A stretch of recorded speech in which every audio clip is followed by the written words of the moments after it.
800 metres, his opinion might change. Yeah, that's exactly right. Speed point of view here. How do you back and forth? So the great thing, the great point is here, or the great question. Look, she was clearly the best horse out of that race.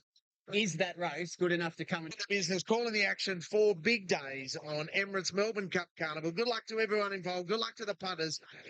Race number 1, a massive 4 days. The news is through. Yes. 11:31 Wandjina, a late scratching.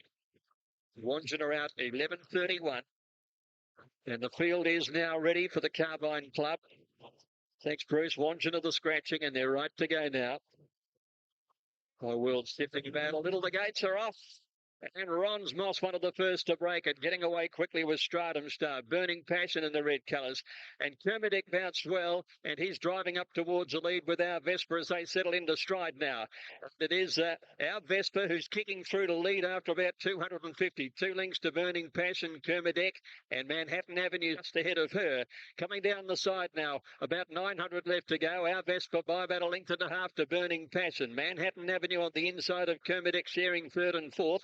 Stratum Star looks to have been on a wide run for much of the race ahead of Tiny Dancer and then Capset. Back behind those down on the inside is Mahaney from Ron's Moss and then High Will peeling out wide, followed then by Just Away Careless. And as Cadelli is going to need a big burst, she's last as they've bunched a little around the turn.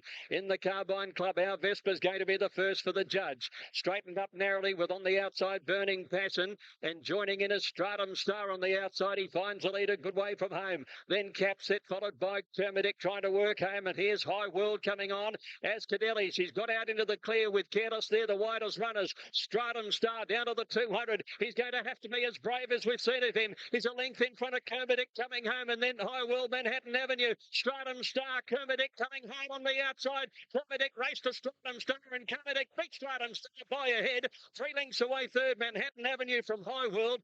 Careless next on the outside, followed by Tiny Dancer, Capset, and back behind those was Mahaney, Burning Passion. As Cadelli, it didn't wait. There's a lot of promise about Kermadec. The 3-year-old son of Tia Filo, start number 3, wins a group race on Derby Day, and Chris Waller, this outstanding trainer, Chris Waller, wins the first on a massive 4 days of Australian racing for 7.29. If you followed Gator in the first, you've got $5.40 and $1.90 straight into the account. 2.9. Only third career start, $260,000 Teofilo Kermadec, named after the Kermadec Trench in the Pacific Ocean. A terrific win, good for Blake Sheen. Only day he'll ride at the Carnival Road, the first 2.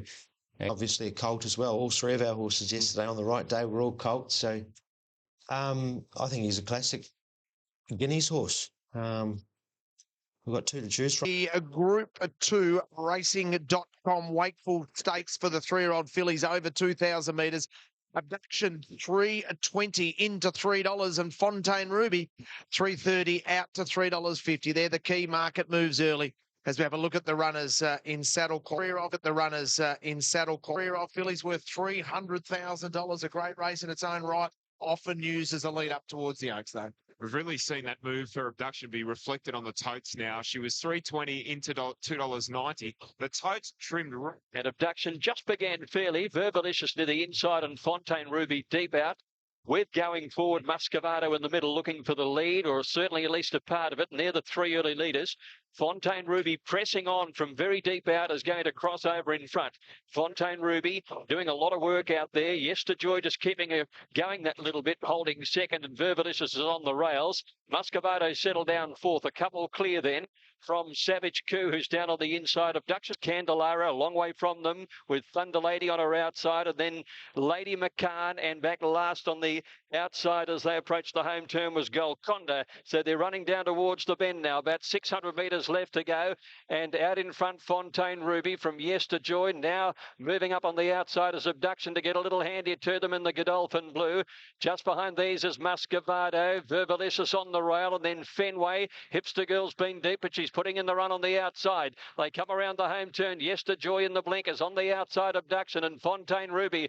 Verbalicious is getting through along the rails, and then came Fenway, and Thunder Girl is starting to work home fairly well. They come to the 250 metres. It's Abduction the leader. Thunder Lady is starting to wind up the maiden coming home. Abduction by a length from Thunder Lady, and down the outside was Fenway. 100 metres left to go. Abduction narrowly from Thunder Lady. Now Thunder Lady drove to the lead, and it's Thunder Lady by a half a length on the line to Abduction, and Fenway's third. Golconda's got home for fourth. Back behind those to finish in the race was Yesterjoy, followed then by Fontaine Ruby, who did a lot of work early. She weakened, and then came Candelara, Verbalicious, well back as Muscat. Well, John Sargent's done it again, like he did it last year with Kiramosa to win this race en route towards the Oaks. Well, he's produced Thunder Lady, who had every conceivable chance at Newcastle in a maiden last start and wasn't able to get the job done at $2.70. Wins today at around the $40 mark, pays $38.60. Accelerated. She did everything right, just found one better on the day. They've run 2:03.380, Richo. So again, not sizzling time, but again, offers to the eye model. Winning the Wakeful, going on to win the Oaks. Thunder Lady, $31. She was strong through the line. Tommy Berry, who rode Kiramosa from the Wakeful, missed out on the Oaks, but this year he'll pick up that ride with Blake Shin suspended. Just couldn't put enough on. Abduction. Ollie, you rode the third horse here, Fenway, who He'll be right at the top of the pops, but I think they're just going to ride Abduction on Thursday. I think they'll just ride it real patient and just wait, because you've got a magnificent turn of foot when you can hold her up. But it's going to be interesting to... The market for the Yellow Glen Stakes, 12 minutes away from the Yellow Glen, a Group 3 sprint over the 1,400 metres with Hucklebuck 290 into 270. Really dominant favourite ahead of Woodbine, $6.50 to $7.50. We're on a good three track here. We've got just... And runs a super race. Smoke and Joey did it last year, went around at 30 or 40 to 1 right. and was beaten a pimple. You look back through history, the winner goes to that race and runs at a big price. This is the form reference to keep an eye on. Yeah, And the Yellow Glen Stakes, 1,400 Group 3. They're off now. And Hucklebuck began just reasonably. Tanur let a few go, and he'll try and slot in. Lime's first out from Turquoise King. Elmer's Fury bounced away well, and Hucklebuck's pushed up to be about fourth. Generalife is not far away from them, settling into stride. He's back there about fifth. A length and a half, Machir, and then Pornichet, Tad-Eyed Tondo. 3 lengths away then came Woodbine, back there with last year's winner Smoke and Joey and Vel Rosso on the rails. So coming down the side, and Limes has the lead. Turquoise King up there second, the outside. Hucklebuck just tends to go a little keen in third placing in the red colours, being followed then by Elmer's Fury along the inside. Machir's wide, Tad-Eyed Tondo needing a run back on the fence. Outside of him is Generalife, and making ground on the outside is Smoke and Joey. Pornichet just trapped in a bit of traffic. Woodbine's back at the end in company with Vel Rosso. On the swing for home, it's Limes, the leader from Turquoise King. Elmer's Fury. Hucklebuck's just poised for his run, running fourth on the outside, and then Machir and Generalife trying to run through, and down the outside was Smoke and Joey. Turquoise King moved up to Limes. Hucklebuck is claiming them quickly as they race to the 200. The favourite goes to the lead now. Generalife starting to finish off well, and Woodbine was the widest runner. It's Hucklebuck the leader from Elmer's Fury. Generalife, Pornichet starting to flash home. Hucklebuck's clinging on though, and the favourite wins it. Hucklebuck first. A dive at the post from Generalife at Elmer's Fury for the miners, a photo finish. Then Turquoise King, Pornichet, Woodbine. Back behind them, Tad-Eyed Tondo. Being followed then at the head of the other horses was... Oh, he's a nice horse, Hucklebuck. He has done a nice job there. Just to put in the right position by Dom Tanur. It was a pretty ride. He over-raced a little bit early, but he still was a little classy, and he wins. He wins. And maybe the punters will forgive him from last year being a short price favourite, odds-on favourite, losing the Carbine Club. The numbers will be 4, 2, 3 and 7. He's pretty... 10, Kuro. 650 has really taken over as a dominant second favourite. It was battling it out with Rubik and also Brazen Bow. Brazen Bow's going for a bath now when you consider it was around the $6 mark on Wednesday night. Out to $9, some 13 minutes out from the first of our Group 1s for the day. It's worth $500,000. It is the 3-year-old sprint called the Coolmore Stud Stakes. And we start with... We'll be our TVN market move. A second for the day, 320 into 290. Interesting tweet from Sam there. Brazen Bow, the pick from the yard. Of course, a forgive run behind. Rich enough a couple of runs ago. Went to Sydney and won. Well, Brazen Bow has attracted some late support as well. Okay, $9 into $8.50. Nice price for Brazen Bow, who's got a real touch of class about it. Chris Waller, I mean, hasn't he really?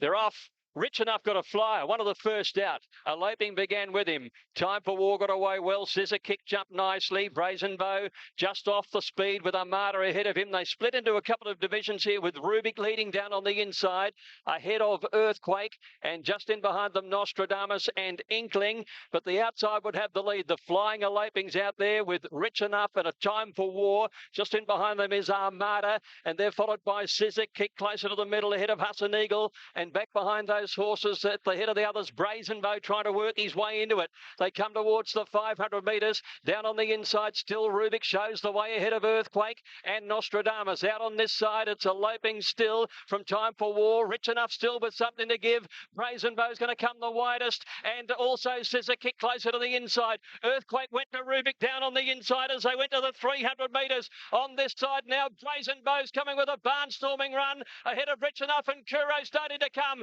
The outside has it here. It's Brazen Bow, the leader, from Delectation and Kuro. Brazen Bow in front of Kuro and the Delectation.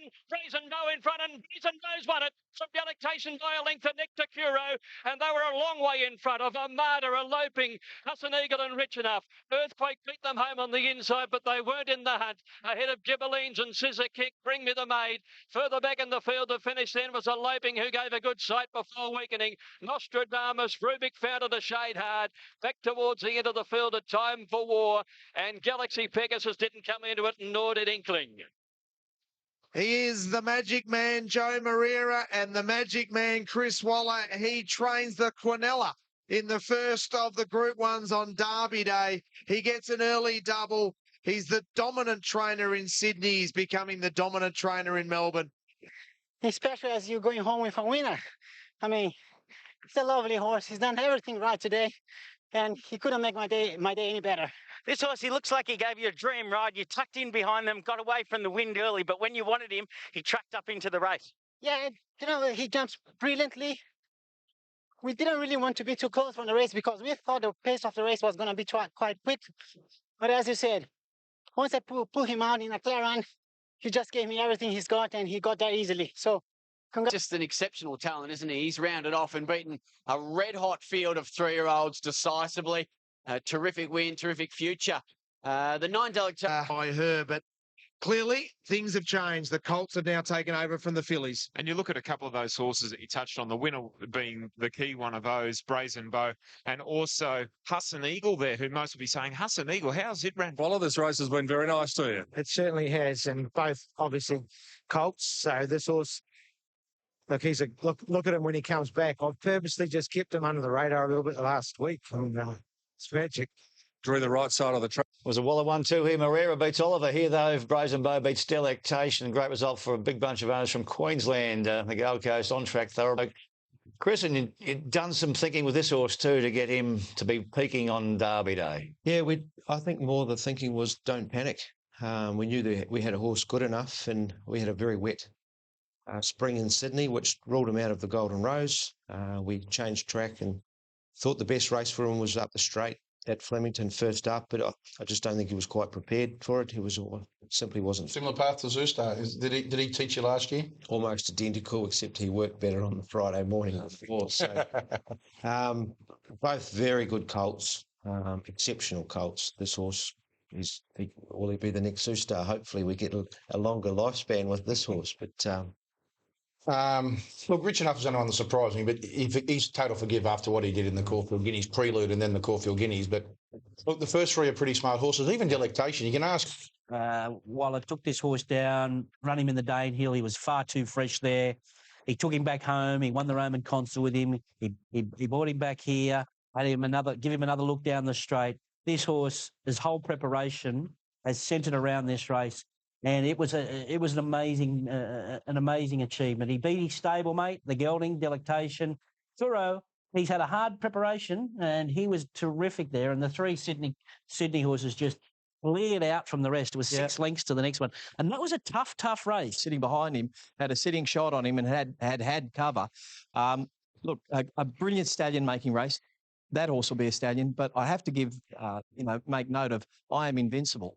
Yeah, The sire of that horse is just it's an doing amazing job. a tremendous job. So he could be one of our next star stallions on the rise. Yep, no doubt. Timed to perfection, and like most good judges think, that sign-off for this race coming up has now got pretty short because the punters have really zeroed in on sign-off. Unchain My Heart being a scratching, and also a late scratching with Lord Van Persie means it is a $2.40 chance now. Sign-off. Big Memory, terrific in a Caulfield Cup, is at $8. The Geelong Cup winner, Caravan Rolls On, is at $8.50. And then we get out to a Flemington specialist in Let's Make a Deal. And if Let's Make a Deal, make draw 1 through to 24 of all the races. So vital to pick a nice gate there. And Sign Off is trying to win its way in. 245 into 240. Now, how will the race be run here? It was all too much for him. He finished at the rear of the field. Collini the year before. Gates are back, and Let's Make a Deal missed it by 2 lengths. And Shoreham is the first to bounce on the outside. Sign Off got away quickly down on the inside. Up there too, Thunderbird 1 and Big Memory. Shoreham posted pretty wide here, and Cassidy's going to have to give him a squeeze to try and get over. Caravan Rolls On as 5th at the turn out of the straight, followed by La Amistad, Wish Come True. Like a Carousel back towards the tail end of the field as they go to the riverside. Followed then by More Than Sacred. Let's Make a Deal's back at the tail end on the inside. Well, this battle for the lead is still going on. Shoreham on the outside and Thunderbird 1. And they pair down in front. They lead by a length and a half. Big Memory in 3rd placing. A length further back came Sign Off. And a length and a half to Caravan Rolls On back in 5th place. Away past the 1,200 metres now. Thunderbird 1 by a length. Shoreham 2nd, 2 lengths away, Big Memory, Like a Carousel, Sign Off 5th. About 3 lengths further back then, Caravan Rolls On, Let's Make a Deal, La Amistad, and back behind them, Wish Come True, More Than Sacred as last of all. They're making the descent down towards the home turn now. Thunderbird 1 joined by Shoreham on the outside, 2 lengths to Big Memory, Like a Carousel, Sign Off's been delivered the perfect ride. He's 5th, now it's just a matter of can he do it. 3 lengths to Caravan Rolls On, Let's Make a Deal, La Amistad, Wish Come True, as they swing for home, and More Than Sacred peeling out wide. Shoreham going for home a long, long way out, and he's going to corner with a 2-length advantage. So it's Shoreham for home from Big Memory. Sign Off now poised. Caravan Rolls On coming. La Amistad and More Than Sacred are the widest. Let's Make a Deal trying to find a way through. Shoreham came back and Sign Off hit the lead at the 300. Big Memory goes with him. La Amistad starting to close, and so is Let's Make a Deal. Sign Off at the 200. Drew about a half in front of Big Memory, feeling his weight now, and they've got away then to running on Wish Come True from La Amistad, but it's Joe Marira again. 2 lengths in front of the favourite Sign Off, and he's into the cup. Sign Off by 2 lengths to Big Memory. La Amistad a similar margin, 3rd ahead of Wish Come True. Let's Make a Deal, followed by Like a Carousel, and behind them is Shoreham, and then Caravan Rolls On, More Than Sacred, and last to finish is Thunderbird 1. The plan comes off absolutely perfectly, given a sweet ride by Joe Marira. He was a little keen in transit. He's got an edge of class on those, and he puts Big Memory away. Number 9, Sign-Offs into the Emirates Melbourne Cup. Congratulations to Jerry Ryan and Darren Weir. They hatched the plan months ago, and it comes off. He wins emphatically, and watch his price tump. Preparations. He's going the race on a high, and the weight. That's 3 factors, I know. I can't count, but you know what? I'm excited about this horse. Well, he's going there with a ripping hope. He's got 50.5 kilos officially. It's up to Greg Carpenter now what he does in regards to the re-handicap or the penalty that he does get. But hopefully the horse has a good next couple of days so we can push on to Tuesday. I know trainers are often pessimistic rather than optimistic, but throughout the 2.5 minutes of that race, you couldn't have wished it to go any better. No, it was a great ride. He done a bit of work out of the barrier. I told him to be first 4, preferably be off the fence if you can. And he made them work to get around him. And then down the back there, he just popped off the fence and just got him into a lovely rhythm and produced him at the right time. And the horse was nice and strong through the line. And he really... A long range plan, well pulled off here by Darren Weir and his team to get the horse to peak on Lexus Day. Blinkers on, Marera on, Sign Off wins into the cup, and the race changes complexion. That was just easy work. Well, with an import as well, but a slightly different approach with this one. They bought it from the yearling sales in the UK, paid about 80,000 guineas for it. So really, it's about 6 months younger than the other horses it's running against here. He's developed, though, from That last Dominant win. followed the same path as Shocking into this race, and then onwards to the Melbourne Cup through the JRA, the Herbert Power, back to the David Jones Cup, and then this race. Shocking and Malucky Day, probably the two that have come out of this race in recent times have been really impressive. You watch that Lexus. Do you see a Melbourne Cup winner there in sign-off? I think we're getting better quality horses from overseas now. We're still getting a long tail. We've still got some Europeans that are coming that are going to get beat 100 yards that are D-graders, but we've got some better quality ones there that are in this race this year. Well, they go back to Europe, qualify in 3-horse fields, but he's a serious horse sign-off, and I think he's the perfect example that he's going to be 100% come Tuesday. What do you think, Ollie? Do you think this horse has got a chance on Tuesday with 51 or 51 and a half? Yeah, I do think he's got a chance. He's an informed horse with a light weight, and he's had a good preparation. He hasn't been busting to qualify for the Cup, but, you know, he's had a $4.60. He got in as short as $5 at one stage yesterday. Sign off in a big market overreaction. Lucia Valentina, $6.50. Campaign until yesterday, but he's peaking at just the right time. Yeah, well, he's second favourite for Melbourne Cup now, and didn't he crash in that market? Massive. Well, that's what happens. Well, that's what's happened. Massive overreaction. Well, he's a horse. They've been holding back of putting the blinkers on him. Ride was a peach. The ride was a peach again, and he gets the same jockey again on Tuesday. He only carries, 51 kilos. So he's very, very likeable. He's got form round protectionist from his last run in the Herbert Power. And he was strong late here. So he's the more recent horse that we've had a look at, and I think he's quite likeable. Joe was quite casual with the stick over the last. He only gave him a couple of cuts with the stick, and the horse was able to do it. It was a strong win. He's probably in the top 3 of the local hopes to go around in the Melbourne Cup. And while the McKinney Stakes was once used by trainers for one last hit out leading into a Melbourne Cup, those days have all but disappeared, with only Brambles heading to the Cup out of the McKinnon this year. The race has, however, now become one of the more competitive on Derby Day, and it was no different in 2014. Criterion and Rising Romance, both Group 1 winning 3-year-olds in the autumn, were among the leading contenders, as was He's Your Man, looking to give Waller and Marira another Group 1. And the always consistent at this level, Happy Trails. So it's Brambles coming down towards the home turn. He's the leader from Mourinho. Farage out wider. Amrella's waiting on the run with Star rolling behind them, and then Criterion and Hawkspur, and He's Your Man out a bit wider ahead of Rising Romance in the orange colours. So they swing into the straight now past the 500 metres. Brambles against the inside from Mourinho. Farage strikes on the outside. Star rolling. They're followed then by Amrella, and down the outside Criterion and He's Your Man. They're coming in. Happy Trails the widest right across the track here. It's Farage on the outside. Here's Joe starting to wind up. He's Your Man and Happy Trails for Ollie. These great riders come to the lead together. Happy Trails on the outside and He's Your Man. Happy Trails and He's Your Man. Happy Trails the outside. He's Your Man. Oh, nothing in that. Happy Trails and He's Your Man, and a great photo ahead of Farage. It was a stirring battle between two of the best, Damien Oliver on Happy Trails and Joe Marira on He's Your Man, with the local getting the Group 1 glory. The win after luckless runs in earlier spring features was the Paul Bashara-trained gelding's third Group 1 success, each coming at Flemington. After his brilliant track record win in the Spring Champion Stakes in Sydney, the Gay Waterhouse-trained Hampton Court was Mr. Popular among punters for the Victoria Derby. The only other runners under double figures were Moonee Valley Vase winner Moon Over Manhattan and Chris Waller's talented maiden Preferment. They're coming down the side now. Royal Standing still has the lead. He's almost a length in front. Hampton Court is second. Right behind them is Prentice, followed by the mighty J-Rod around the outside. Then Firehouse Rock.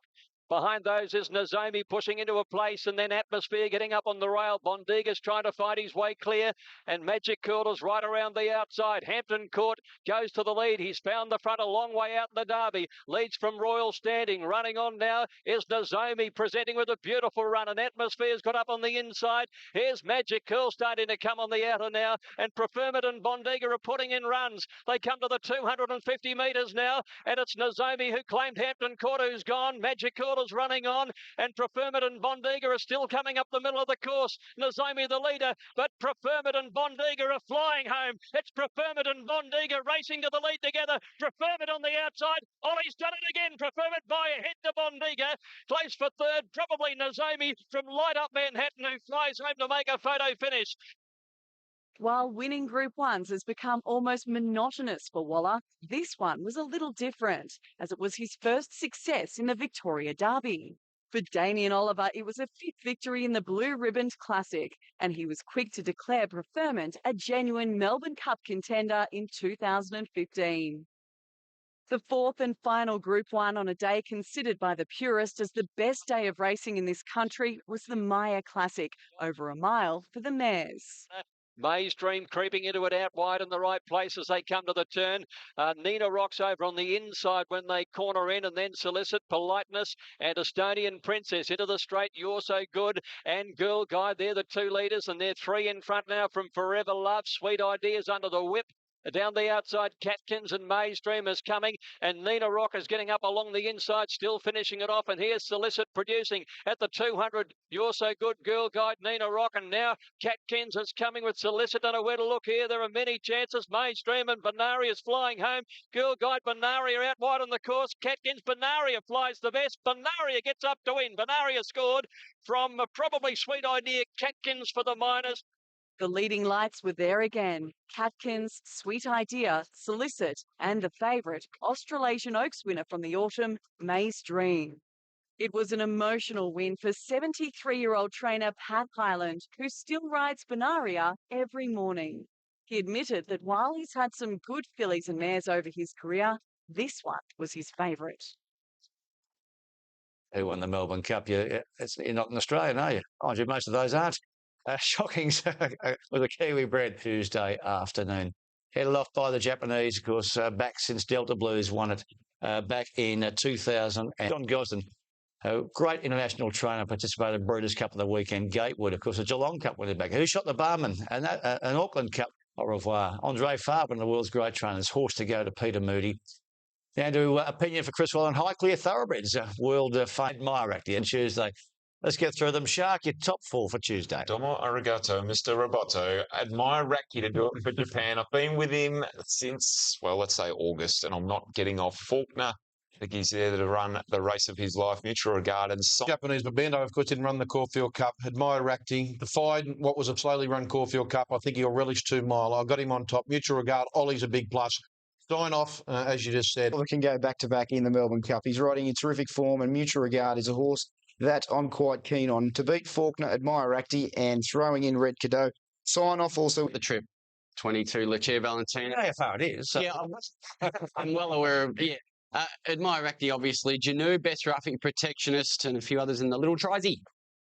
Yeah, this is straightforward. To win the Emirates Melbourne Cup on Tuesday, the boy from Berrywillock, Sign Off. He was teased with She's Archie, took Macabre to win. He'll win on Tuesday, Sign Off, and beat Protectionist, Faulkner, and Admire Rakti. Good for me for Protectionist. Terrific run there in the Herbert Power last time out. It was an eye-catching run. He's my tip to beat Faulkner, Lucia Valentina, and Admire Rakti. Yeah, I'm agreeing with you. I'm Protectionist as well, from Faulkner.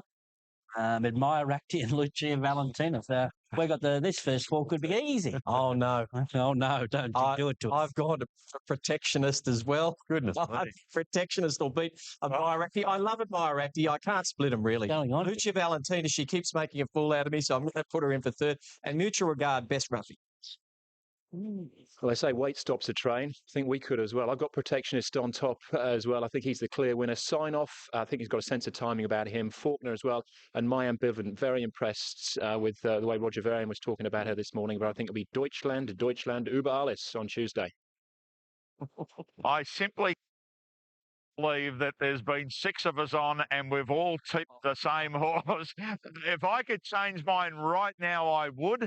But there's my numbers. Protectionist, Lucia Valentina, Sign Off, and Araldo is the best of the outsiders for Mike Moroney. Now, I like his overseas form. Faulkner, I think he's just, well, he's the best of the Aussies in my opinion. You can't leave Admire Rakti out. An opinion.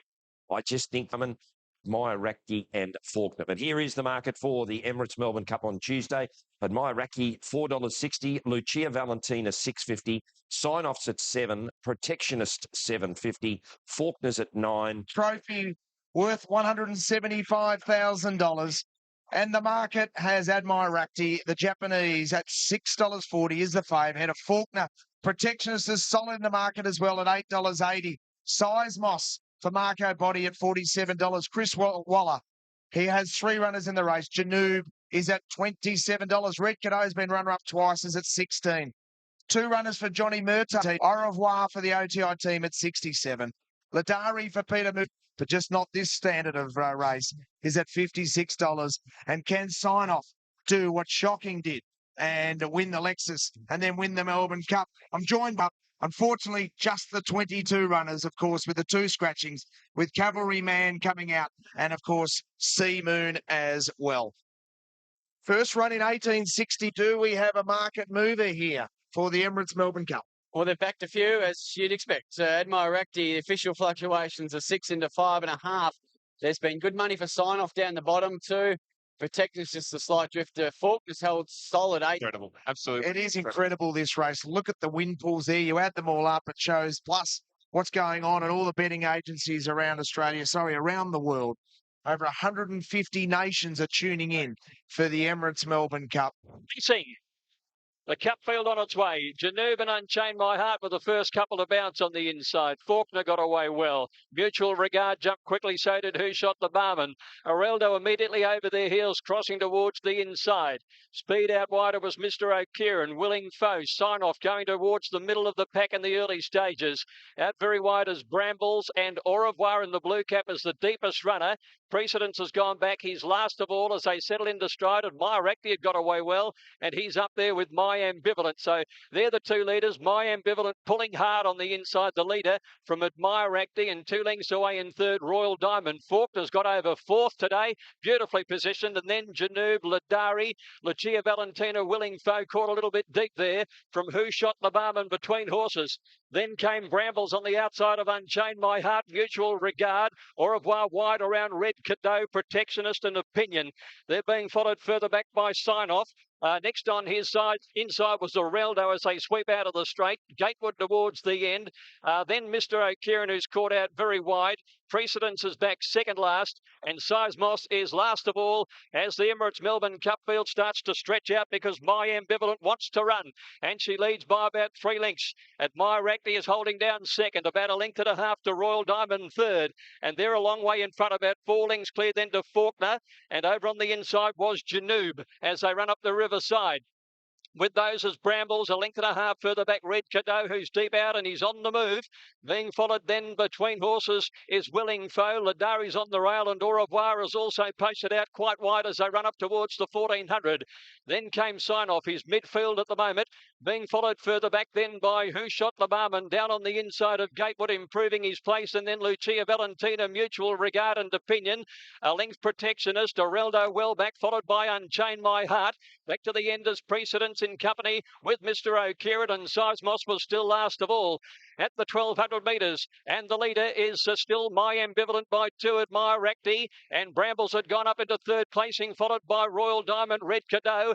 A length away is Janoob, and they're followed then by Au revoir. Faulkner bides his time, and Sign-Off is starting a move. They're being followed by Ladari, Willing Foe, Gatewood well back in the field as Opinion, and Who Shot the Barman, Lucia Valentina on the rail, followed by Mutual Regard, Areldo, Protectionist, Unchained My Heart. Precedence towards the end with Mr. O'Kieran, and Seismos was still last. Coming around the turn now, and Brambles is the first one to race up and challenge My Ambivalent as they swing around the bend. They're being followed by Cadeau, poised for his run, and so is Sign-Off, and Au revoir's wider, followed by Gatewood. Admiracti's well back. Opinion is pulled out. Mutual Regard is threading through, and so too Protectionist. Red Cadeau hits the front. Sign-Off coming after him with 300 metres to go. Willing Foe starting to run on down the outside, and Protectionist is bursting through. Protectionist raced to Red Cadeau, Who Shot the Barman, and then Sign-Off. But Protectionist raced away at the 100 metre mark. It's Germany's Melbourne Cup. Protectionist by 3 lengths to Red Red Canoe, and Protectionist bolted in the cup by 3. Red Canoe second again. Who shot the Barman third, and then Sign Off, Willing Foe, Precedent to Reldo, followed by Au Revoir, Signs Moss Faulkner, Lucia Valentina, and next in Gatewood Opinion, and further back in the field to finish then was Mutual Regard, and they were followed in a Struck Brambles, Unchained My Heart, Janoob, Ladari, and then My Ambivalent, who went way too hard. Royal Diamond back towards the tail, Mr. O'Kieran, and last to finish is Admire Acti. The favourite finishes last. Protectionist is a dominant winner for Andreas Waller from Germany. The Emirates Melbourne Cup goes to Germany. The Cox Plate goes to Ireland, and the Caulfield Cup goes to Japan. Australian racing is international, and the internationals have totally dominated the spring. 5-4. Absolutely smashed them, to be honest. The German, he has won the Emirates Melbourne Cup by a massive space. The favourites run last. Red Cadeau creates his own bit of history by running second. No other horse has ever done that 3 times. But it's all about the German and Ryan Moore. It was the Cox Plate on an Irish colt, and now it's the Melbourne Cup on a German stallion. Take a bow, Ryan Moore. That was a brilliant ride. He got shovelled back at about, he got the runs and he flew. Sammy, very easy, like a very good horse. We went strong pace and didn't have a lot of speed early on, and I was just struggling for a position. I got to stop back on the rail, but we was able to sort of follow Mutual Regard for foreign game. It's a bad thing to do around here. And, you know, once we got in there, it was just finding the splits and had so much horse, he found them easily. It was a terrific move by Andreas Waller to run him in the Herbert Power and then rest him for the Melbourne Cup. He's for an excellent trainer he is, you know. His record's very good. Well, you've won races all over the world, but this one looks like it might be the best you've ever had. Yeah, it's, we had great successes all over the world, but that's overwhelming, yeah. That's the biggest of all. What about the ride? He's a champion jockey. He's shown us that several times. That was brilliant. He was so patient. Now, he couldn't have that position as he'd like to have, but he was so patient. And when he came around the last bend, I said he just needs to have the right gap, and he found it, and he quickened so well, and Ryan is a superstar. The pace was almost suited. What a brilliant... 100. I don't think anybody expected to see that. He's right on the back of Who Shot the Barman. He just comes outside of Who Shot the Barman, who's in the orange with the white cap. Now, Bossy goes back inside Faulkner there, and you see Ryan Moore. Now, he wants to come out here, but no, they shut the gate there, pushes him back inside. Is it Foe William, Foe, whatever it is? Oh, yeah. And then and that's when he got the gap, and now Explosion. He ran the last furlong here, 11.6. Now, sprinters on the day weren't going that quick. This is the end of 2 miles.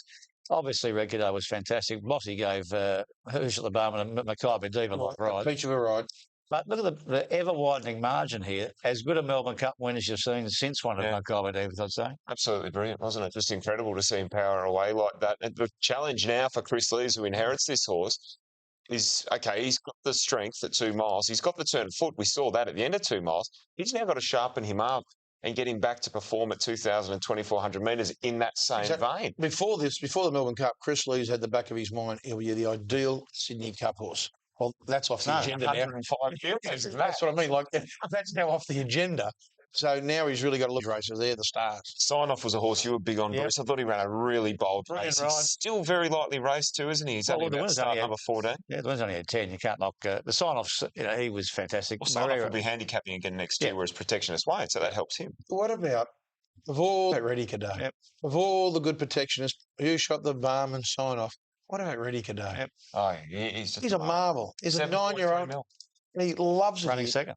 Second 3 times. And Ed Dunlop, well, they love him out here as well. He's a star. Got to say too. Dunlop, well, they love him out here as well. He's a star. Got to say too. Watching on the Router, that was just, as Mike Moroney said, just a freak accident. You can't have knee-jerk reactions. That was just a freak accident. As he said, 21 other horses walked past the flag, and the horse just took fright. And unfortunately, that's life. And the other one, Admire Raki, hard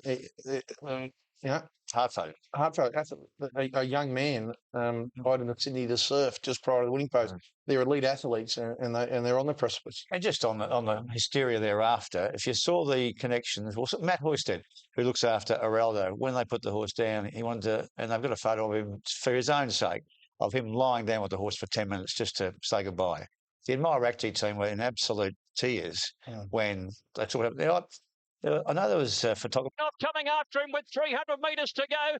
Willing Foe starting to run on down the outside, and Protectionist is bursting through. Protectionist raced to Red Canoe, who shot the barman and then sign off. But Protectionist raced away at the 100-metre mark. It's Germany's Melbourne Cup. Protectionist by 3 lengths to Red Canoe, and Protectionist bolted in the cup by 3. Red Canoe second again, who shot the barman third and then sign off.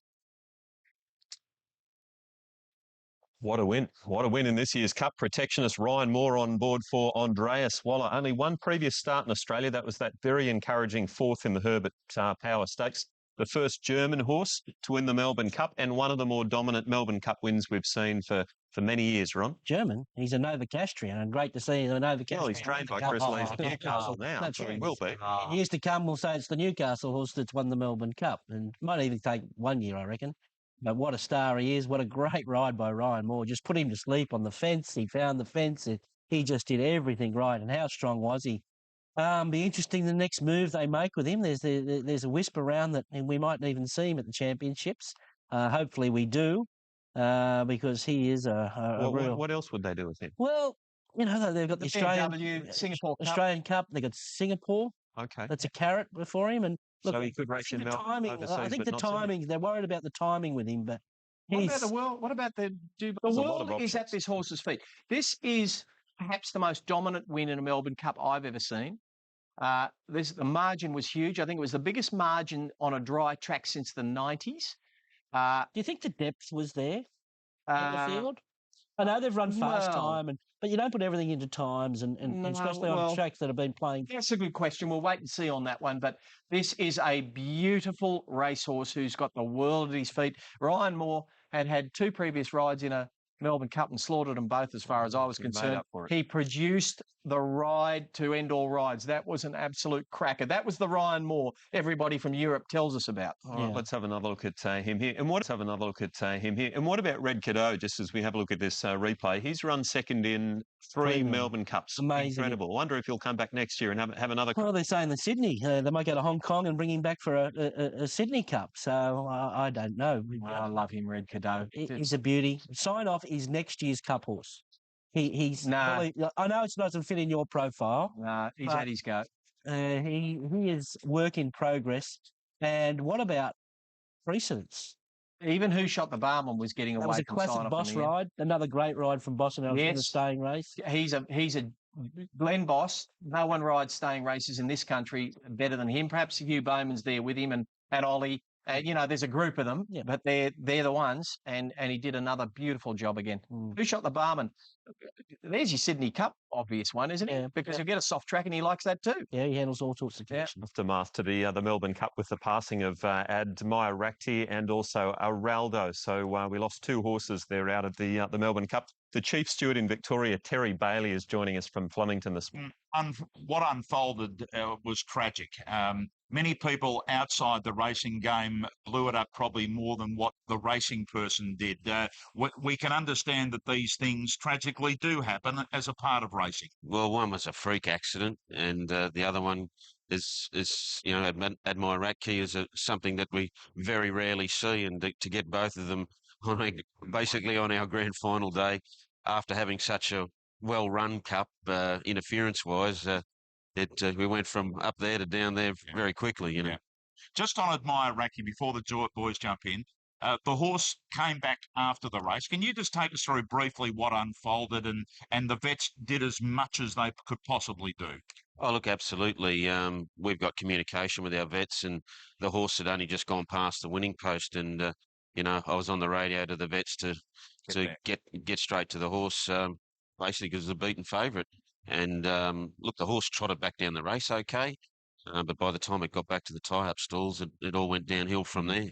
Jerry, how many official vets did we have on? It comes to the big feature. The Crown Oaks, not too far away. In fact, 15 minutes away, back to back. He won it last year with Kiramosa. Can he win it with Thunder Lady? Well, she's a $10 chance. The favourite is Lamosti is the favourite, taken over from Go Indigo. $5 into $4.60. 50 now as a result. $5.50. Set square solid throughout. $7.50. Game of Fame supported at a big price. Ditto for Yesterjoy, who's halved its quote from $51 into $26. Really interesting race. It is They're off in the Crown Oaks. Thunder Lady, one of the first to break, and beginning quickly is Lamosti. Fontaine Ruby on her inside, and Set Square are prominent. Imperial Lass goes forward down towards the judge. And as they settle down, Abduction's gone right back, and she's second or third last. Making their way to the turn out of the straight. Fontaine Ruby has taken up the running, and she's all fired up too. She leads by about 2 lengths. Imperial Lass goes to second, and Lamosti is third, and Set Square's fourth, the inside of Crafty. Yesterjoy's on a move quickly around the outside, and they're followed then by Go Indigo. And behind them is Gold Condor, and they're followed then by Game of Fame and Abduction and Thunderby. She comes down the side just over a length in front. 1,000 metres to go. Imperial Lass second, and they're 2.5 on Lamosti, and Yesterjoy on the outside. 2 lengths to Set Square. Game of Fame making a move quickly for Ollie around the outside of Crafty. When they go to the 800, Thunder Lady's gone to the back of that move, and she's working home with Go Indigo. Well back as they swept towards the turn was Abduction, Hipster Girl, and also Gold Condor on the move around the turn, and Yesterjoy had raced up with Imperial Lass. They head off Fontaine Ruby. Lamosti poised on the outside in the white blinkers, and around them comes Thunder Lady and Go Indigo and Abduction of the deeper outrunners in the straight now down towards the 400 metres, and Lamosti's raced up on the outside. Hall's just sitting quietly at the moment. Set Square's got through down near the inside, and Gold Condor's running on as well. Here's Thunder Lady starting to come home hard. Set Square hits the lead inside the 200. Thunder Lady coming home on the outside. Set Square from Thunder Lady and Gold Condor, but Set Square's going really strongly. And Set Square drew away one of the Oaks from Thunder Lady. Gold Condor's a neck away third, and Hipster Girl got home for fourth. Lamosti just didn't stop, and then Abduction, Go Indigo, the break. Set Square, start 4, is an Oaks winner and an outstanding training achievement by Kieran Maher and a sweet ride by Huey Bowman. He comes to the fore again, the champ. Well, she started her career in September and she ran third in a Donald Maiden, but third in a Donald Maiden out of 6. Hasn't she made a progression? She certainly has. And look, I think you touched. Got a lot of us in the stable. He's got quite a few horses with us, and also Huey Bowman. He sat on a couple of times in track work, and I actually tried to put him on in the Derby, but he ended up getting suspended in the lead up. So I was glad he could get one back. When did you sit at home and think I've got a filly that can win the Oaks? Probably just she's been so progressive. Obviously, we didn't enter her for the race. She was a late nomination, but she's just really thrived this preparation. Every time we put a saddle on her, it was probably just more her first prep and whether she was, had the experience to win a race like this. Performance. Start number 4 to go from a Donald Maiden through to a Crown Oaks, all within a matter of months. It's an outstanding achievement. Yeah, skies look great. I mean, we'll talk about Kieran Maher shortly, but she just travels so well for you in the run. Well, you can see here, I was pleased when the pressure started to build, and again, I thought I was behind the right one. I knew Lamosti just come out. It left in front of you and come out. Lamosti would take me right into the race, and I thought it's clear is the distance. But you can see here, I was starting to worry that I was going to run into a dead end, but I had the horse to again capitalise on the run that presented. She looks to be a filly with plenty of upside. We don't see too many Spring Oaks winners really train on, though. It's a bit hit or miss with that. Have you got an opinion from a jockey's point of view as to why our Oaks and Derby winners, particularly from the spring, don't go on and reach the heights that we expect them to be? Yeah. Because really, these horses should be our top stayers of the future. That's a good point. Look, it's a lot to ask of a young horse, and might have more to do with what they've done at 2, more so than running over a trip at 3.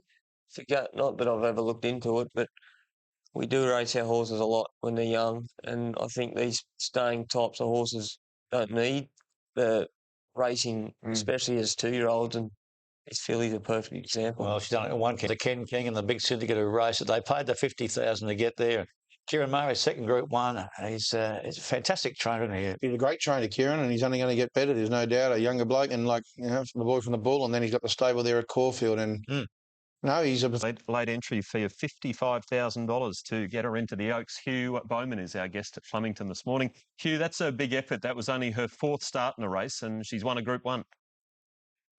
I'm always very careful getting carried away with 3-year-old form, especially in the spring. But look, she looks to me like she's going to really develop. She's still immature physically. She's got a beautiful action, and she's in excellent hands with Kieran Ma. Well, Kieran was telling me yesterday. The effort of Kieran and the connections to pay the 55 and get that filly in, had her right at the right time in the right place, because I think it was a very poor Oaks. And though We say this every year, though. mostly, though I do think that filly can improve because she looks like a natural stayer, and there's room for her to keep going. I'm not sure how much room there is for the rest of them. No. Oh, well, probably. It's race number 5. It is a Group 3 race. First run in the spring in 1979, when it was won by the Melbourne Cup winner of that year, Ian Hyperno, who backed up, who won the Moonee Valley Cup last. Will give us an insight on what it's like to. And they're off. Let's Make a Deal, missing it pretty poorly down towards the inside. Bring Something also goes back. Noble Protector, one of the first to show, and Commanding Time got out well. So too Big Memory. Loire's just dropping in behind them, and so too Prince of Penzance. Then Zanbar in the red-white cap.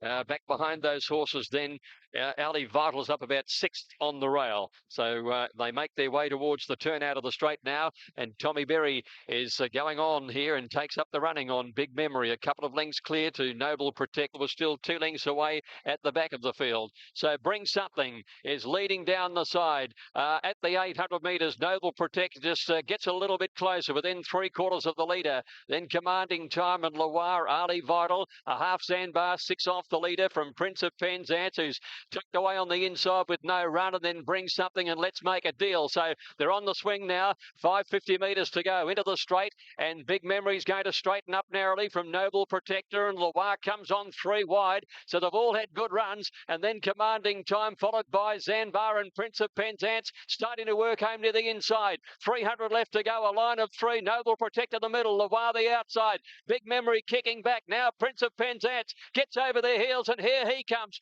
4 across the track, 100 metres left to go, and Loire went to the lead narrowly from Big Memory. Prince of Penzance, Loire's about a nick in front, hanging on. Ollie's going to get him home. Loire won it by a nick to Prince of Penzance. Big Memory 3rd, then Noble Protector. They're followed by Bring Something, Commanding Time, Let's Make a Deal, Zanbar, and back at the end of the field is Ali Vital. Damien Olam, 43.13, and Loire was too good. He's got a terrific record now, hasn't he? 17 starts for 7 wins. And not an expensive buy. They bought this horse out of France, for still developing as a 6-year-old, very lightly raced one. I think we learned something about Prince of Penzance as well, Gator. Top of the ground today. A few trainers saying it's a firm track. So good to see him finish off on that sort of going. Big Memory, brave as always. Cheers, Melbourne Cup off at the Queen Elizabeth Larabi, targeting that race. Of course, Prince of Penzance was terrific against the tempo and the firm ground. And Big Memory missed the cup on Tuesday, but might be back next year. Another South Australian, Tony McAvoy, 1st and 3rd here. Terrific trainer of Stay. Dress there. Rode Prince of Penzance in this race. Any excuses, or did he have his chance? I had my chance. I thought I was going to win at the 300 metre mark. But look, the sluggish pace in the middle stages didn't help me because... Yeah, sort of make 2 runs. Well, I had to wait for them to make their run before I got through. But this horse will certainly be better with a... I'm not saying he needs a wet track, but he'd be better when the track isn't like the tarmac. And just on that point, we were talking about the track earlier. Everyone's got their own point of views on it. Loire wins that race. He's jarred up a little bit this morning, not going to Sandown next week. I mean, can we do much about given the circumstances of the weather yesterday, and they watered the track on Friday night?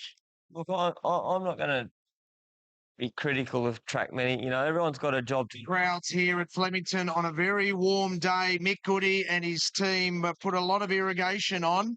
But Brent Zarafa joins me. I think it's claimed its first victim here. Well, Craig Williams, as he come back to the jockey's room, reported that Noble Protector... Let's have a look at the market for the first of the features, and many believe the highlight of the entire Cup Carnival being the Dali Classic.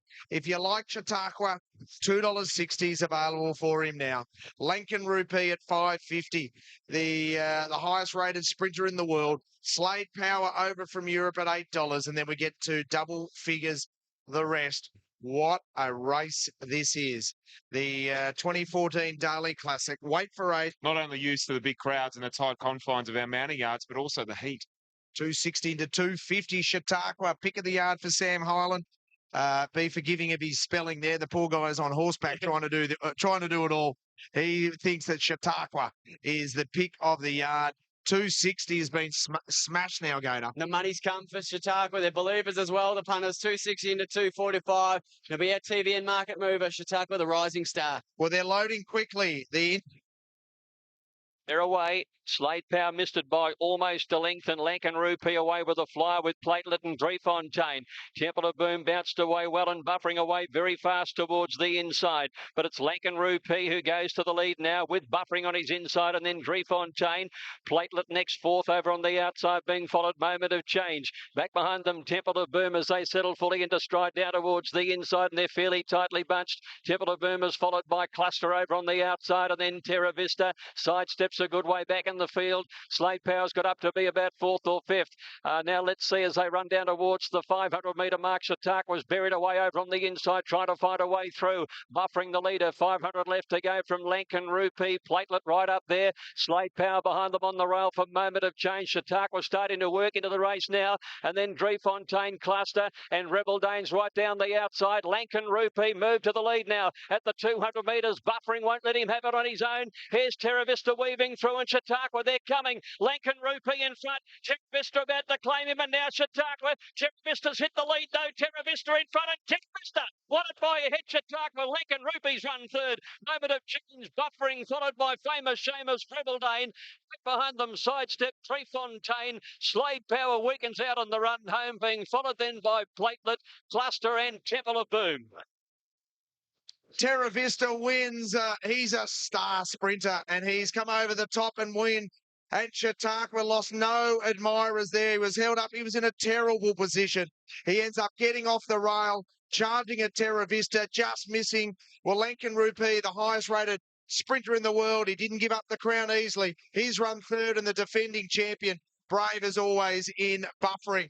He's a young star, is Terra Vista. He's a ripper. Here's the head-on vision. It's terrific vision. He's weaving his way through. Huey Bowman gets another Group 1. Chautauqua, brilliant ride from Dwayne Dunn to get off the inside. But Terra Vista's come from behind him and beaten him. So you cannot knock the win of Terra Vista. An outstanding win. Chautauqua, just how much. Gee, he tried hard. He knuckled down late again. He came again. And they've just got the better of Lankan Rupee, and they've got away from the rest of them. 3 stars of the Turf Shark.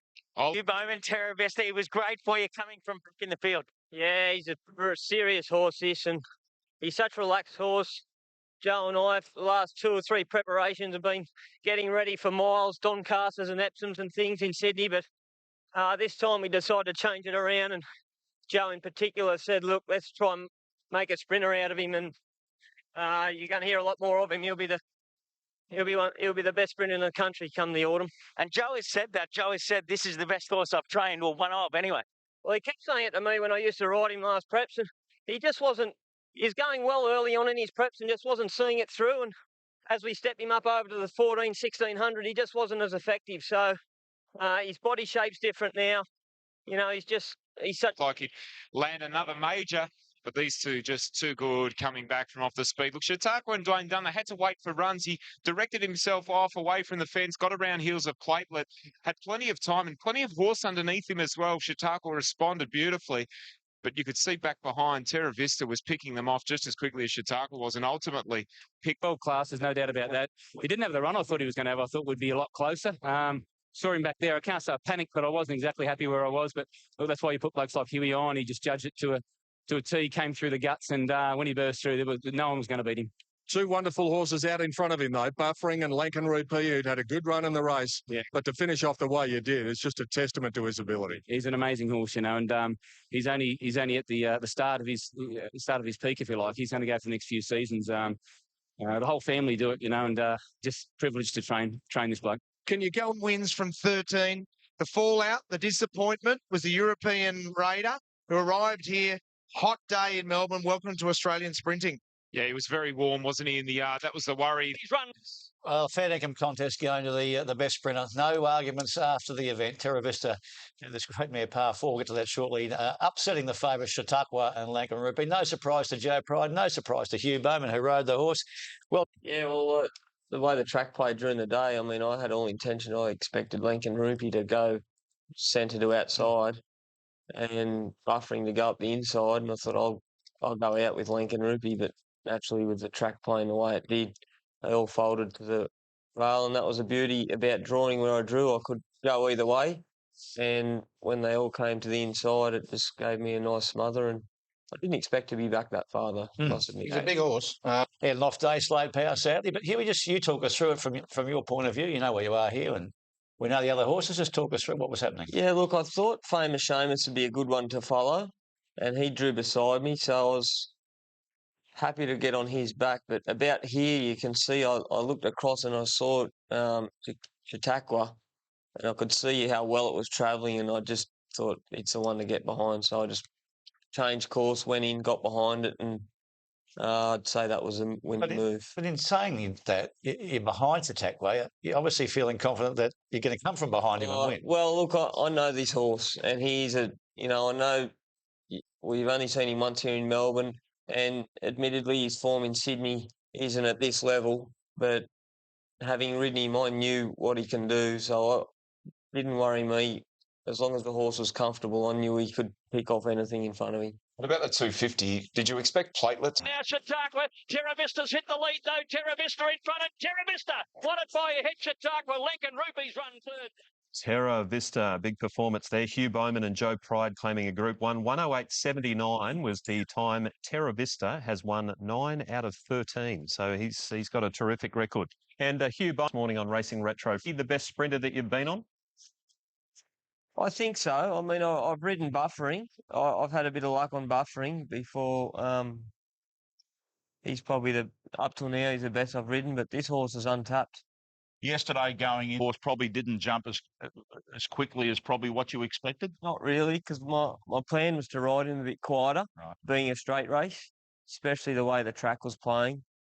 I didn't expect to be back last, but I was happy. Look, I had the confidence of the horse. I had the confidence of the Joe and the connections. And, my plan was just to put him to sleep and just leave him alone for the first half and, be chiming in from the 200-metre mark. And when I was back there, I looked at my options and I was happy following Famous Seamus. But when I had a look across and saw the favourite, I could see Dwayne had plenty of horse. I thought, he's going to be making his own luck, that horse. I want to follow him. So I moved. I went inside to follow him through, and that was a winning decision.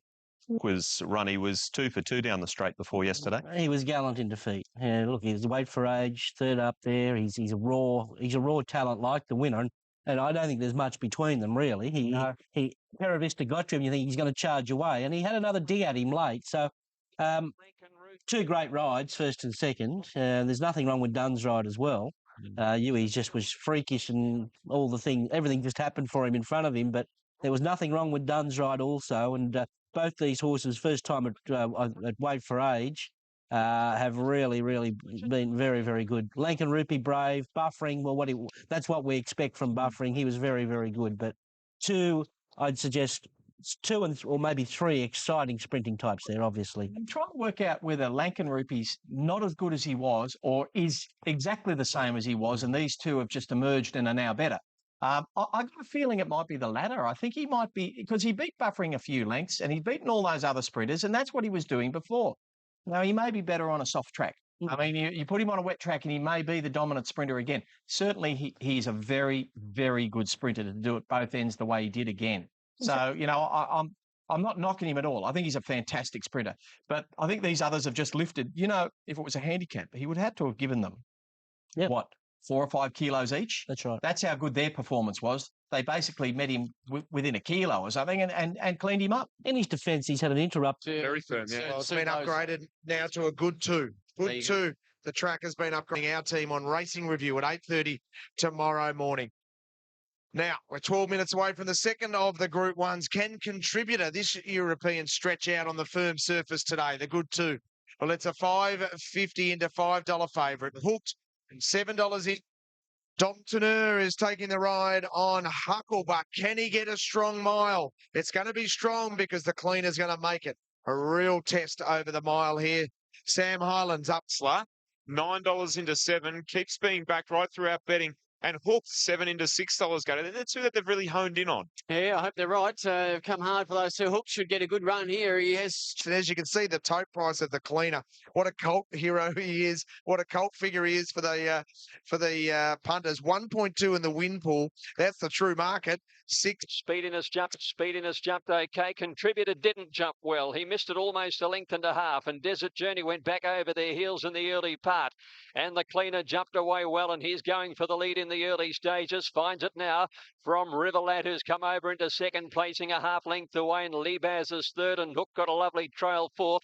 There followed Hucklebuck, 50 inside, a length and a half, then to Lucky Hustler. 2 lengths in front of Contributor. Speediness down on the inside, and Smoke and Joey. A length further back came Stipulate, and they're followed well back by Escardo and Desert Journey down on the inside. Back behind those, Rhythm Despair having to ease back to try and slot in, and Bull Point was second last, with I'm Imposing last. So the cleaner stretches the field down the side, led by a length and a half. River Ladder's going with him about 2 lengths away. Lebaz Hooked having a beautiful run. They're followed by Hucklebuck, and next on the outside, Lucky Hustler. Being posted wide most of the way, Smoke and Joey, and then Speediness worse in midfield, and Contributors back there with him as they corner. And they were clear of Stipulate and Descardo, Desert Journey, Rhythm Despair, and one of the last, I'm Imposing, and Bull Point. So the cleaner left them about 2 lengths behind when he entered the straight now. They're starting to close with Hucklebuck the first to throw out the challenge, and Lucky Hustler's coming. Hooked is trying to respond as well, and he's starting to lift now. They got to the cleaner. Hucklebuck led at the 200 metres. Lucky Hustler starting to come home well, followed by Hook. The cleaner won't give in down on the inside. Hucklebuck in front. Lucky Hustler could be the danger late. Hucklebuck by about a neck to Lucky Hustler. It's driving at him. They hit the line. Hucklebuck has held on and won it. He's just got in ahead of Lucky Hustler. The cleaner might hold third. In a photo from Lebaz, and then Hooked and Escardo. They're followed further back, Contributor, who didn't jump well, and that was about the end of it. Smoke and Joey, who was wide all the way. River Lad weakened, followed by Bull Point, who just walked over the line towards the end of the field. Hucklebuck wins for Philip Stokes and Dom Tenur. You've had a chance to dissect it. You've had a chance to watch it again. Your initial thoughts? Well, he just travelled, something he hasn't done at the highest level in the past. He went to a Stradbroke and pulled his head off. Today, he seemed to travel so sweetly. It is very rare at this level, the top level, Group 1 level, to travel into the race line under a stranglehold like that. He let him go at about the 325 or so. He got past some quality horses. Lucky Hustler chasing hard. He just missed. You saw the disappointment on Bossy's face as they hit the line, and the cleaner was as brave as ever. There are some previous winners of the race. Bazil Bay, Desert Eagle, Sky Cuddle, Valedictum, all silent, and now Hucklebuck, all coming through that 1,400-metre race on Derby Day. Absolutely. There was a lot of in the head. It's 8 out of 13, but a Group 1 for Hucklebuck, who's been a Fleming a few times, when claims a big scalp there yesterday from Lucky Hustler, who was good in the cleaner. How brave was he? $16 SP. He's about $4.80 on the tape, the cleaner. This is where Dom just a little reprimand here. Dom, didn't you, for just drifting over in front of the cleaner? Yeah. Give him a little bit of a shave. Poor bugger, he's done his best. The cleaner's still trying to knock him out. Come over and said g'day to him. Hey, Dom, I'd love to see the interview with you and Sam Hyland after the race. And before Sam picked you up, there was some real affection there for this horse. You give him a good pat, and good boy Huckle. And it's obviously you've had Hucklebuck, Philip Stokes. He had a great carnival. There was a little query on that horse running 1,600 metres, but he ran it out and he got there, Ron. Yeah, look, I thought he wouldn't run 1,600 metres. He's had a few tries at it, but geez, Tenor put him to sleep early. It was just a lovely ride, and he's a horse that can race a little bit aggressive, but he was put to sleep, presented at the right time, and you have to say he did run the mile out. I even thought the second horse drying out by this stage because of the hot weather, and it made it pretty hard for the back markers, and it made it into a dare I say, a sprinter's mile. Yeah. I can understand what you're saying there. I think was it put up to a good 2 before this race or after it, but it definitely went up. The key to Hucklebuck here was the pace in the race. The pace was clapped on by the cleaner. Everybody knew that would happen. Hooked was chasing him. There was always going to be lots of pace, which allowed him to come, the horse never pulled at all. I think that's what's brought the horse undone more than anything, is over racing and pulling. And he was able to relax at the higher pace there. And that made all the difference about him getting to the line, because he hadn't. I'm being very forgiving for one of the favourites there, Contributor. I think back to a mile, just the way that race unfolded wasn't his go. He's still going to be a real force next preparation, that horse. He's with scratchy bottom now as the tote favourite. a real solid go here. It's now favourite on course at $5, being really well supported. Bruce Clark on Twitter, and now 70,000. It is quite remarkable what a juggernaut this carnival is, and it's just magnificent for Australian racing. And they're racing. Girl in Flight just a touch slow to move down towards the inside, and Terrai not the best to bounce. Suavito got away pretty quickly, and Reckless Assassin was up there, and there's Amanpour coming over with Solicit and Tango's Daughter. So settling into stride, and Amanpour runs to the lead, settling by about a length. Solicit up second, Tango's Daughter is third. A length and a half, long way back in the black colours on the inside. A fair bit to do from there. They're followed by Terrai, and then No Excuses back, and Lady Kumquat is last as they're thundering down towards the home turn. And it's going to be Amanpour for Tommy Berry, the leader, coming around the bend ahead of Zonza. Tango's Daughter had an easy run right behind them. Solicit peels out now. Reckless Assassin not far away, then Kicked a Rose. Maya Mira's putting in a run right around the outside, and Suavito's looking for her way through. They're well on the straight now. They're down to the 400 metres. Still Amanpour had it, winding up a Solicit on the outside. Reckless Assassin is further out on the course, and here's Girl in Flight. She's had a dream run, Girl in Flight. She's presenting now inside the 200 metres. It's Amanpour from Girl in Flight, and now Suavito starting to join in. Still Amanpour from Girl in Flight. Suavito, three of them are coming down to the line. Girl in Flight, Suavito dive. Suavito grabbed Girl in Flight. I'd say she's won it just. Amanpour a brave third on the inside. Scratchy Bottom came from nowhere. Then Tango's Daughter in Masquerade. Terrai out wider. Those and Lady Kumquat. Hall of Fame jockey Damien Oliver might have picked Suavito up and thrown her over the line here, and waiting for the photo, gets it. And he says to James McDonald, there's one to go, and I'm one in front. All the best. I'm going to be hard to catch from here. Suavito out to 2,000 metres for Nigel Blackerson. Ian Lewis's Gans by Kieran. Got off the fence at the right time, but nutted by one. Short half head the margin. Short neck back to a gallant Amanpour in third on the speed. Greg, right. Terrific call, Suavito. Another Nigel Blackerston. Terrific fella, Nigel. 15 years he's been trying to win a race at Flemington, Rich. He did train one. It was called Pop Weasel, and it won the Legends race when Pat Ettery rode it, and he got 2 tickets to Dubai if you provided the horse, and he was going a bit dusty, he sold the tickets. And 15 years later, he wins the race. Yeah, great to see him win.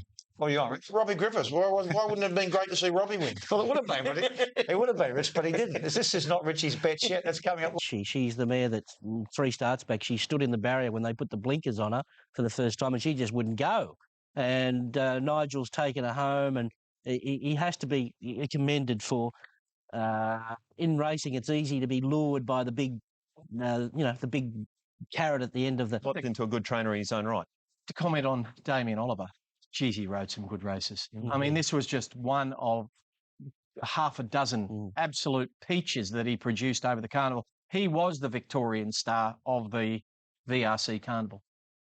All right, let's have a look at this race. Amanpour assumed her usual position up there, and she fought on really well under the circumstances. She was very tough, wasn't she? You know, you could say, well, maybe he should have got on his bike a little bit earlier because she was still dour at the finish there. Girl in Flight was given a beautiful ride. Oliver just stalking, looking for a back to get on here, and he peels, goes back to the inside on Suavito, and then hooks back out on Suavito, and she was too good. You know, she could emerge as a filly in the autumn to, maybe go on to a Coolmore Classic or a Stradbroke or something like that in Queensland. So, look, Nigel will place her properly. And look at that. She savages the line that last 3 strides. She was very good. Only beat Girl in Flight by a bob of the head, so they're both great runs. A couple of things we can chat about if we can. Flemington, as I said at the start, 37 races, 29 individual trainers winning those races. Corniche today. Right, we'll be keeping an eye all through the afternoon on the outcome of these spring premierships. James McDonald here on the favourite. Corniche was a short price favourite for the Jockey Challenge today. Of course, D Dunn chasing down D Oliver. He's on General Groove. Hay before the event for Thurlow. So they had a bit of experience here Tuesday. Corniche to run a favourite here. Let's go to Greg for a race 2. Off they go. Refer missed it by a length and a half. Spacecraft jumps well. Lady Lakshmi away quickly and is immediately up to second. And Vibrant Rouge right there third. And Portishead gets over and lobs into a beautiful spot in 4th position. 2 in front then from General Groove and Speediness with another Prelate. who's up in that bunch out 3 wide. 2 lengths to Red Bomber, 1 Refer. They put the Bomber in 2 Refer. Coming around the home turn at the 600 metres, and Spacecraft led narrowly from Lady Lakshmi. 3 Portichets had a beautiful run in the race. They corner now, then another Prelate, Speediness in the white blinkers, and Vibrant Rouge down on the inside ahead of General Groove. Spacecraft got away coming out of Corrigan Dip, led Spacecraft by 2 lengths from Lady Lakshmi, but now Portichet winds up well. Portichet after Spacecraft finds the lead with about 250 metres to go. Here's another Prelate and General Groove starting to work home ahead of Speediness. Portichet hit the lead narrowly from Spacecraft. General Groove running a big race on the outside, but Portichet in front. Has to pull it all out, but Portichet wins by a length on the line to General Groove. Spacecraft held on for third, close for either Refer or another Prelate. Another favourite home here, Pornichet. He tried to beat himself a bit there. He was too keen in the run. He cleaned up Vibrant Rouge in the back straight. He's very hard for James McDonald, a bottler here. But I think this is the work in progress, this horse. Yeah, Exciting to watch him. He's got the job done today. A bit like Thurlow won the first. He's plenty to work with here. Plenty to work with. And I'm sure, Bruce, the further he goes, the better he goes. He gets his ears back like another horse I knew very well. But he's still very green. Well done. It's worth the buy. Well done. Thanks, Gay. Thanks, Bruce. Gay Waterhouse, Richo and Pornichet might not look that spectacular yesterday, but she has a lot to work with this horse. What a handsome fella. There's a Group 1 horse in the making, this Pornichet, for sure. He's got all the tools, doesn't he? Just travelled a little bit keen early, but once he got angled off the back of those leaders, he pinned the ears back, got that head low and flat, and really chased to the line. And he was sort of... coming up next, the Zipping Classic. And Dwayne Dunn chasing down Damon Oliver. Only 2 points left in it for Ollie to stave off the challenge of Dunn. And, of course, Dunn here on Spillway, a $6 chance behind Prince of Penzance. Dance about to go in the Deadly Design Zipping Classic. Sharp. Good competitive. Well here, but 400 metres. The racing. Green Moon was standing a bit awkwardly and he brushed the gates coming out. So he's not certainly going to lead in the early part. And Au Revoir and he Pingle from out wide of the first 2 to show. Ahead there of Prince of Penzance, who's right up on the speed, which is only moderate at the moment. Then Spillway over on the inside from Realia. Next is Green Moon. He's gone back to be third last. And behind him is Sea Moon on the rail. And Rornac is last the outside. So Prince of Penzance got a little tightened and he's really fired up there. And crossing over is Au Revoir to find the lead at the turn out of the straight now. Led from Realia, Prince of Penzance trying to settle back into stride, third on the inside. Followed then by Pingle. About to come off the back, 1,000 left to go in the zipping. And it's Realia who makes play by just over a length to Au Revoir. Prince of Penzance enjoying a good run, and Green Moon has gradually made his way up within striking range. He's 3 lengths off them. He's holding fourth, 800 left to go. 2 lengths in front of Pingle, and then Rornac, and 2 away is Spillway and Sea Moon. In the run down to the home turn, Realia only narrowly from Au Revoir. Right behind them, Prince of Penzance just held up for a run now as Green Moon strikes his move. They're followed by Rornac when they cornered. He Pingle the fence, and Sea Moon has pulled out, and Spillway's now last. In the straight now, and they run down the dip, and Au Revoir claims the lead. Prince of Penzance trying to barge out of a pocket, gets clear. Green Moon on the outside, and he Pingle's getting up on the fence, and now Spillway starts to produce. At the 200 metres now, Au Revoir is being tackled on the inside by Pingle, and then Spillway running on down the outside. It's Au Revoir and Pingle. 100 left to go. Pingle the inside, and Au Revoir. This will be really close. Au Revoir just got there ahead of Pingle, and Prince of Penzance comes back and gets third ahead of Spillway. A break in the field then to Green Moon, Sea Moon, and then came Realia second last and Rornac last. Big day for OTI. Au Revoir, brave and tough to come back and nail a Pingle. Prince of Penzance every possible after over racing early, but great day for this ownership syndication group. OTI, they specialise in these Europe.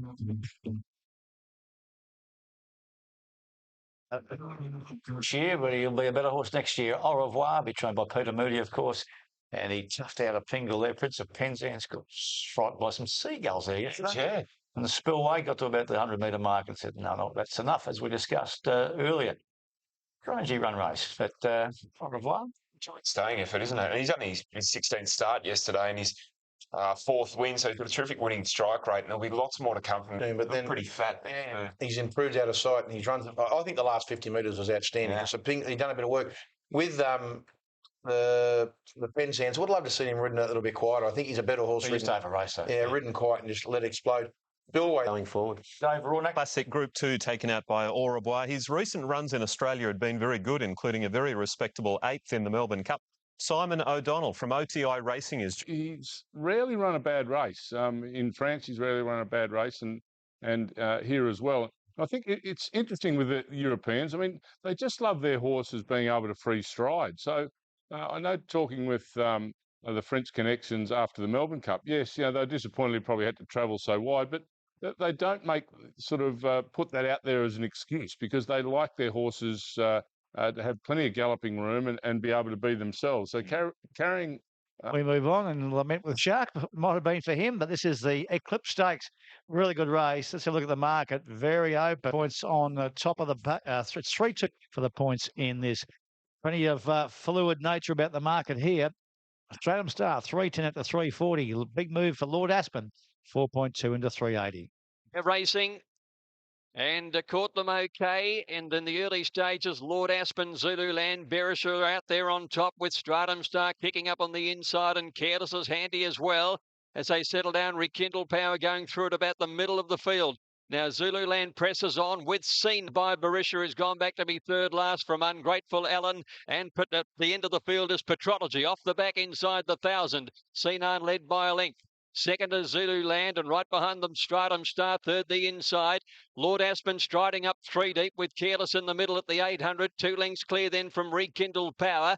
They're followed by Motel Memories, Ducal Castle back on the inside, and then Berisha. Followed behind them, Chill Parties held up with Ungrateful Ellen, and Petrology is last as they put the 600 behind them.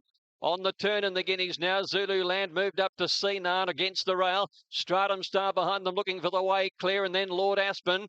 Followed by Careless, and behind them Rekindle Power, Pop the Quested, and Petrology's coming right down the outside with Berisha, and Ducal Castle's getting up on the rail. There's a many chances coming to the 200 metres. Stratum Star, Lord Aspen, and Petrology. Petrology swaps them from last. He's racing away. He's 2 or 3 lengths in front of Stratum Star and Lord Aspen, and Petrology starting to race away, and he's busted in the Guineas by 2 lengths. Stratum Star. Berisha's got up for third, and Ungrateful Ellen flies for fourth.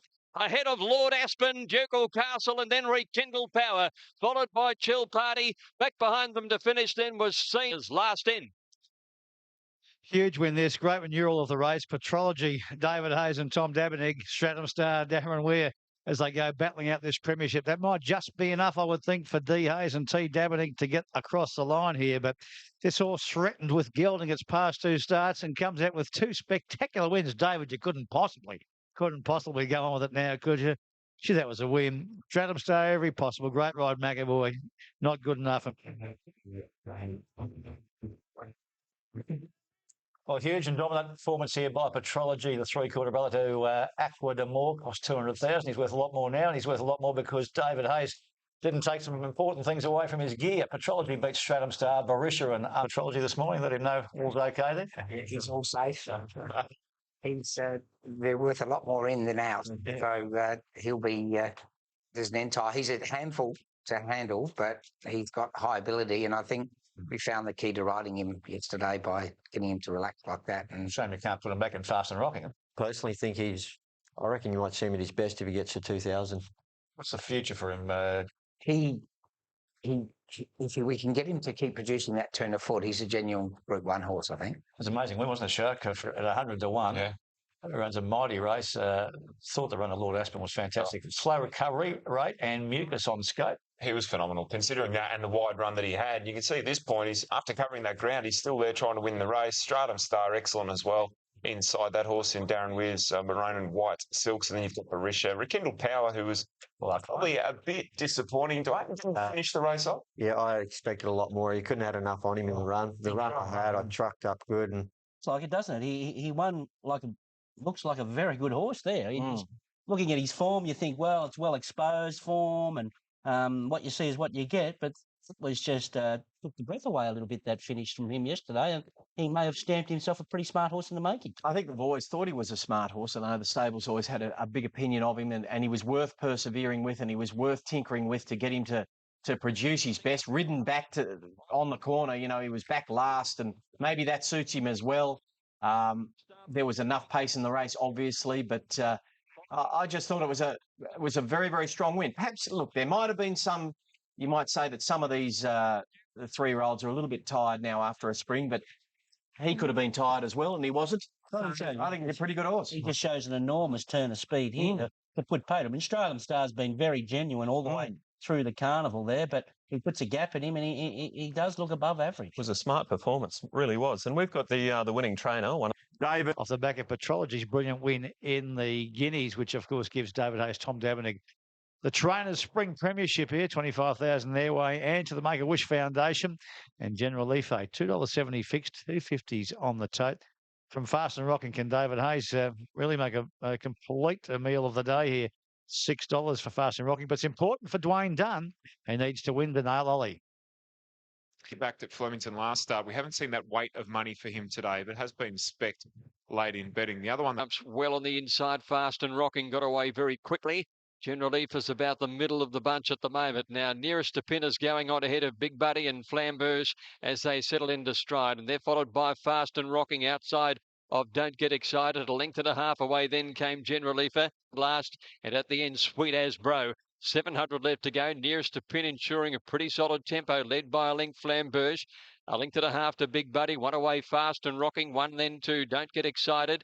3/4 to the favourite, General Leafer. And then We're Gonna Rock and Charlie Boy as they swing for home off a Spear of the Fence and Jazz Song Sweet As Bro. Nearest to Pin came off the rail. Has the lead ahead of Flambeuse.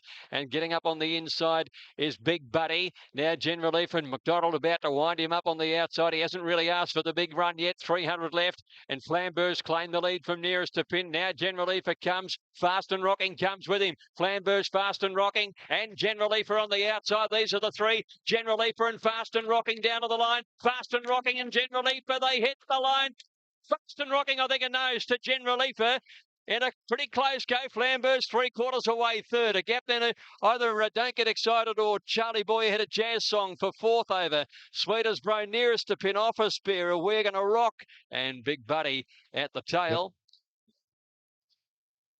Dwayne Dunn joins forces here with Spring Racing Premiership winning trainer David Hayes to give himself the Jockeys Premiership. Ollie's on the floor as Dwayne gets 3 points to go to a 1-point lead, and it's over. D Dunn is the winning premiership. I'll say it was a good decision. Absolutely. Well done. And congratulations on your success today as well. Thank you. There's Tom Dabernig and David Hayes sharing this with Dwayne Dunn as we go to a break on. That's 3 points in the Spring Racing Premiership. An important win for Fast and Rocking. He's had a great campaign since being the elder General Leafer. Looked to have the race there to put away. Couldn't do so, Dwayne. Time, and he really surged the line solid. About the 150, Dave, I was just watching the replay and I said, this is when as a colt he would have gone, oh, that'll do, mate. Yeah, he changed character, hasn't he? Has he? What? He's just with Damien. It's quite bizarre. I got this phone call and the operator goes, "Were you happy to take the reverse charge?" Into 4.4. And quick one on Hot Jockeys. B Shin for the day. 51 rides, 20 winners. Wow. That's amazing, isn't it? Sure is. 1,500 for the mares. So away they go. Avis Delight missed it by 2, Nautical by 1. And She's Clean is the first to bounce out. Judicial Rock got away quickly. Shadows of the Mist is up there on the outside. Followed Estonian Princess, Double D settled down fifth, and then Spitfire Lady being followed by Co the inside, followed Rose of Choice, Politeness the outside, and then came back behind those past the Travis Delight, Nadim Lass, Kiss Me Katut, and last on the rail is Nautical. So they're strung out coming around the turn, and Judicial Rock is first for the judge from Shadows of the Mist, and She's Clean on the rail. They're followed Estonian Princess, wanting to lay in a little bit, and then Co, Double D, Spitfire Lady. Where are the favourites? Politeness starting to make some ground. Race of Choice is under a lot of pressure, and so too Belle de Coeur. They've got a fair bit to do. Judicial Rock went to the 200. She's running on empty, but she's 2.5 lengths in front. Here's Politeness. She's starting to up the middle of the course now. Judicial Rock grabbed by Politeness with about 50 to go. Rose of Choice is coming, but Politeness dashed away and won it by a length and a half. Judicial Rock. Famous Delight got up for third. Rose of Choice fourth, and then Estonian Princess. Nadim Lass, Belle de Coeur. Well, that's more like it. Politeness. Well done to Phil Sly. Robert Smurden wins the first and the last. Nick Hall gets Petrology and Politeness home. And that was a case of just watching Nick and going, going to hang on. I'll let the second gear go, down the third gear, the fourth, into overdrive, and away we go. Well done, Nick. Got up for third. Well, that was more like it. I'm sure the stable knew it was there, and yesterday able to produce for Phil Sly. Was having chemo yesterday, Phil, but she got it done. A good result for second. He'll see Judicial Rock getting black type. I'm looking back on it. As a spectator, I thought the Melbourne Cup winner was just incredible. It was a Macabadiva performance. It was the hype. And starting to firm up on the tote. Magnificio on track, $8 and unmoved. Let's join the Sky World team at Ascot. Greg Radley and the crew. Third to Big Bang, 17 into $15. Rock Magic, $71. Windswept, 101 into $81. The 12's 8 into $7.50. And Angela and truly a big crowd trackside for the Summer Series. And it's a wonderful race, the winner bottom. Let's set the scene. Let's go to Ascot here. Racing sidestep, Dwelt. Missed it by a length. Bell Sprinter went straight back to the rear of the field as well. And Angelic Light, one of the first to leave, taken on quickly by Windswept and also a clear Big Bang and Moment of Change is pushing up quickly near the inside. And so Wally puts the brakes on with the mare Angelic Light and she settles right behind them in the box seat early. Magnificio gets over at the 800 from Tiger Pete, picking up ground sidestep. Shining Knight, 2 lengths. Waterman's Bay, Testamezzo. Well back to Bell Sprinter and last of all is Rock Magic. 650 left to go. Moment of Change leads the way. He's pushed up on the fence, drew 3/4 of a length on the rank outside of Windswept. Angelic Light is trailing Moment of Change. Ollie wants his back before the corner and then came Eclair, Big Bang, Magnificio behind those. A further 2, Shining Knight sidestep, then Tiger Pete, but they're homeward bound in the winter bottom and Moment of Change broke a length and a half in front, but now Ollie comes off the fence with the Victorian mare, Angelic Light, and here's the West Aussie wonder, Magnificio. She's gutting them down with Shiger Knight on the outside, but Magnificio races to the lead, getting through Waterman's Bay. Magnificio narrowly from Waterman's Bay. Third home, Shining Knight. It's an all West Aussie trifecta. Behind them came running on Testamezzo. Moment of Change buckled. So did Angelic Light, Bell Sprinter. They were followed by Rock Magic and Sidestep. Further back is Eclair, Big Bang and Windswept, and Tiger Pete is last home. Jimmy Taylor has pulled off an amazing training triumph again in the Winterbottom Stakes. Waterman's Bay just got held up for a couple of strides coming around the home corner, and Shining Knight going really well this preparation, so well and truly beaten today. 12, 4 and 6, officially fourth. Number 5 just waiting for interims to sneak through. 8, Waterman's Bay, 8.70 a place. Shining Knight for perform at their very best, and they travel a long way. And look, the mare was too good for them out. 35-1-2 here, so you can't really make an excuse for the leader. Moment of Change. This mare is a ripper. 12 wins now from 22. We talk about a turn of foot and what builds strike rates. She's got that in spades. Back from 1400, terrific training effort, Brent. 7 of 13 at 1200. Just a great record. She's ticked the weight for age box. Look, I'm a huge... Explosive mare, Jim. And the association continues with you and Jason Brown. Yeah, Jason, he was our next door neighbour when growing up, and he used to come and ride ponies for us when he around out, learned to ride, and when he was about 5, so being always close to his family, and he's ridden for me the whole way through since I started training. And a little bit of future.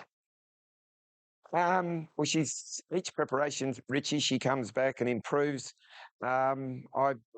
She's very sound, so she probably can keep racing for at least another 12 months. Obviously, with a rating now, she'll be a weight for age horse, but. Spoke with Robbie Griffith. One's the Railway Stakes and the Cleaner. He's got a cult following.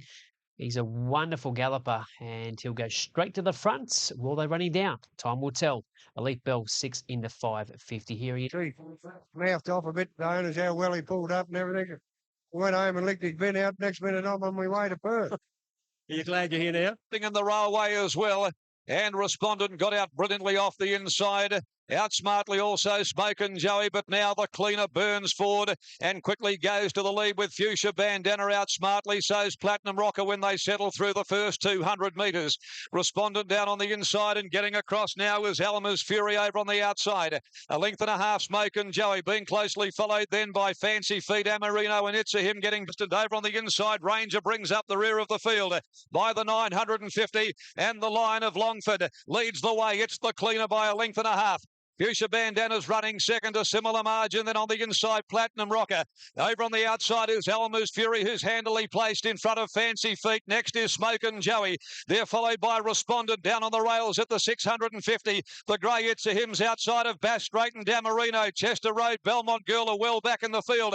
And they're being followed by Moriarty. Down on the inside, Elite Bell. She'll have to pogo stick over the field to win from there. She's jammed in on the rails. Mr. Moet's well back and so's Ranger. The cleaner led them for home in the railway. Fuchsia Bandana pounced on him quickly though and hit the front a length and a half. Responded. Smokin' Joey and It's a Him are running on and Amarino's down on the rail with Alma's Fury running on. Fuchsia Bandana 100 left to go. Getting through as Elite Bell. Strike Me Pinky threaded the eye of the needle. Elite Bell storms through in the middle. Hit the lead. What a magnificent win and a gem of a ride. Elite Bell wins the railway. They were queuing up for second and third. Belmont Girl and Moriarty. Smokin' Joey, Bass Strait and Fuchsia Bandana. I'll leave that all to the judge to sort out from the cleaner. Followed home then by Amarino and Alma's Fury. It's a Him and Mr. Moet were followed by Respondent. Rangers back there as well. Then Smokin' Joey and Chester Road, Fancy Feet and Platinum Rockers amongst the last of them in. Well, did you see that ride on Elite Bell?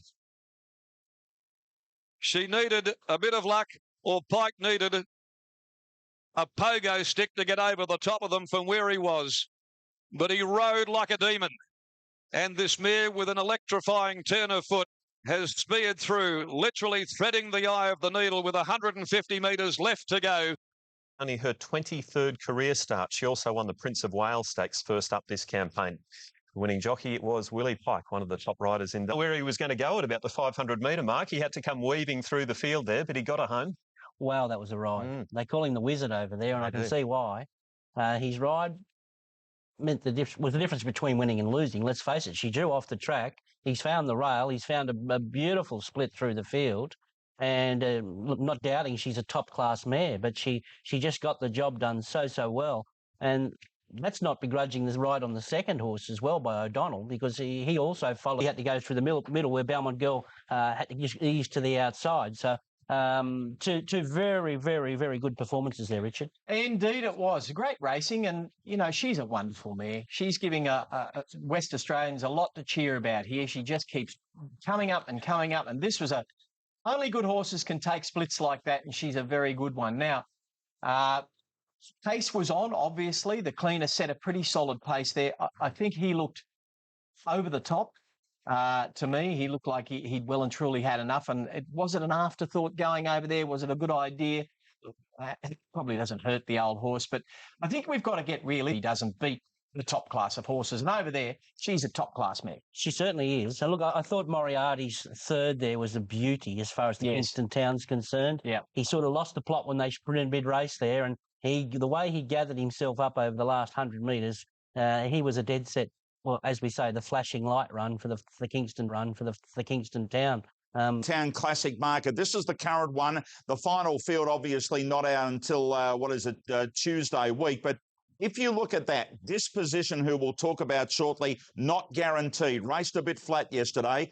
Fiat on. Bet around the $5 mark, and that was after its run in the Railway Stakes a couple of weeks ago when it had to go back and come deep. It was certainly one of the unlucky runners in that race. Really hit the line strongly.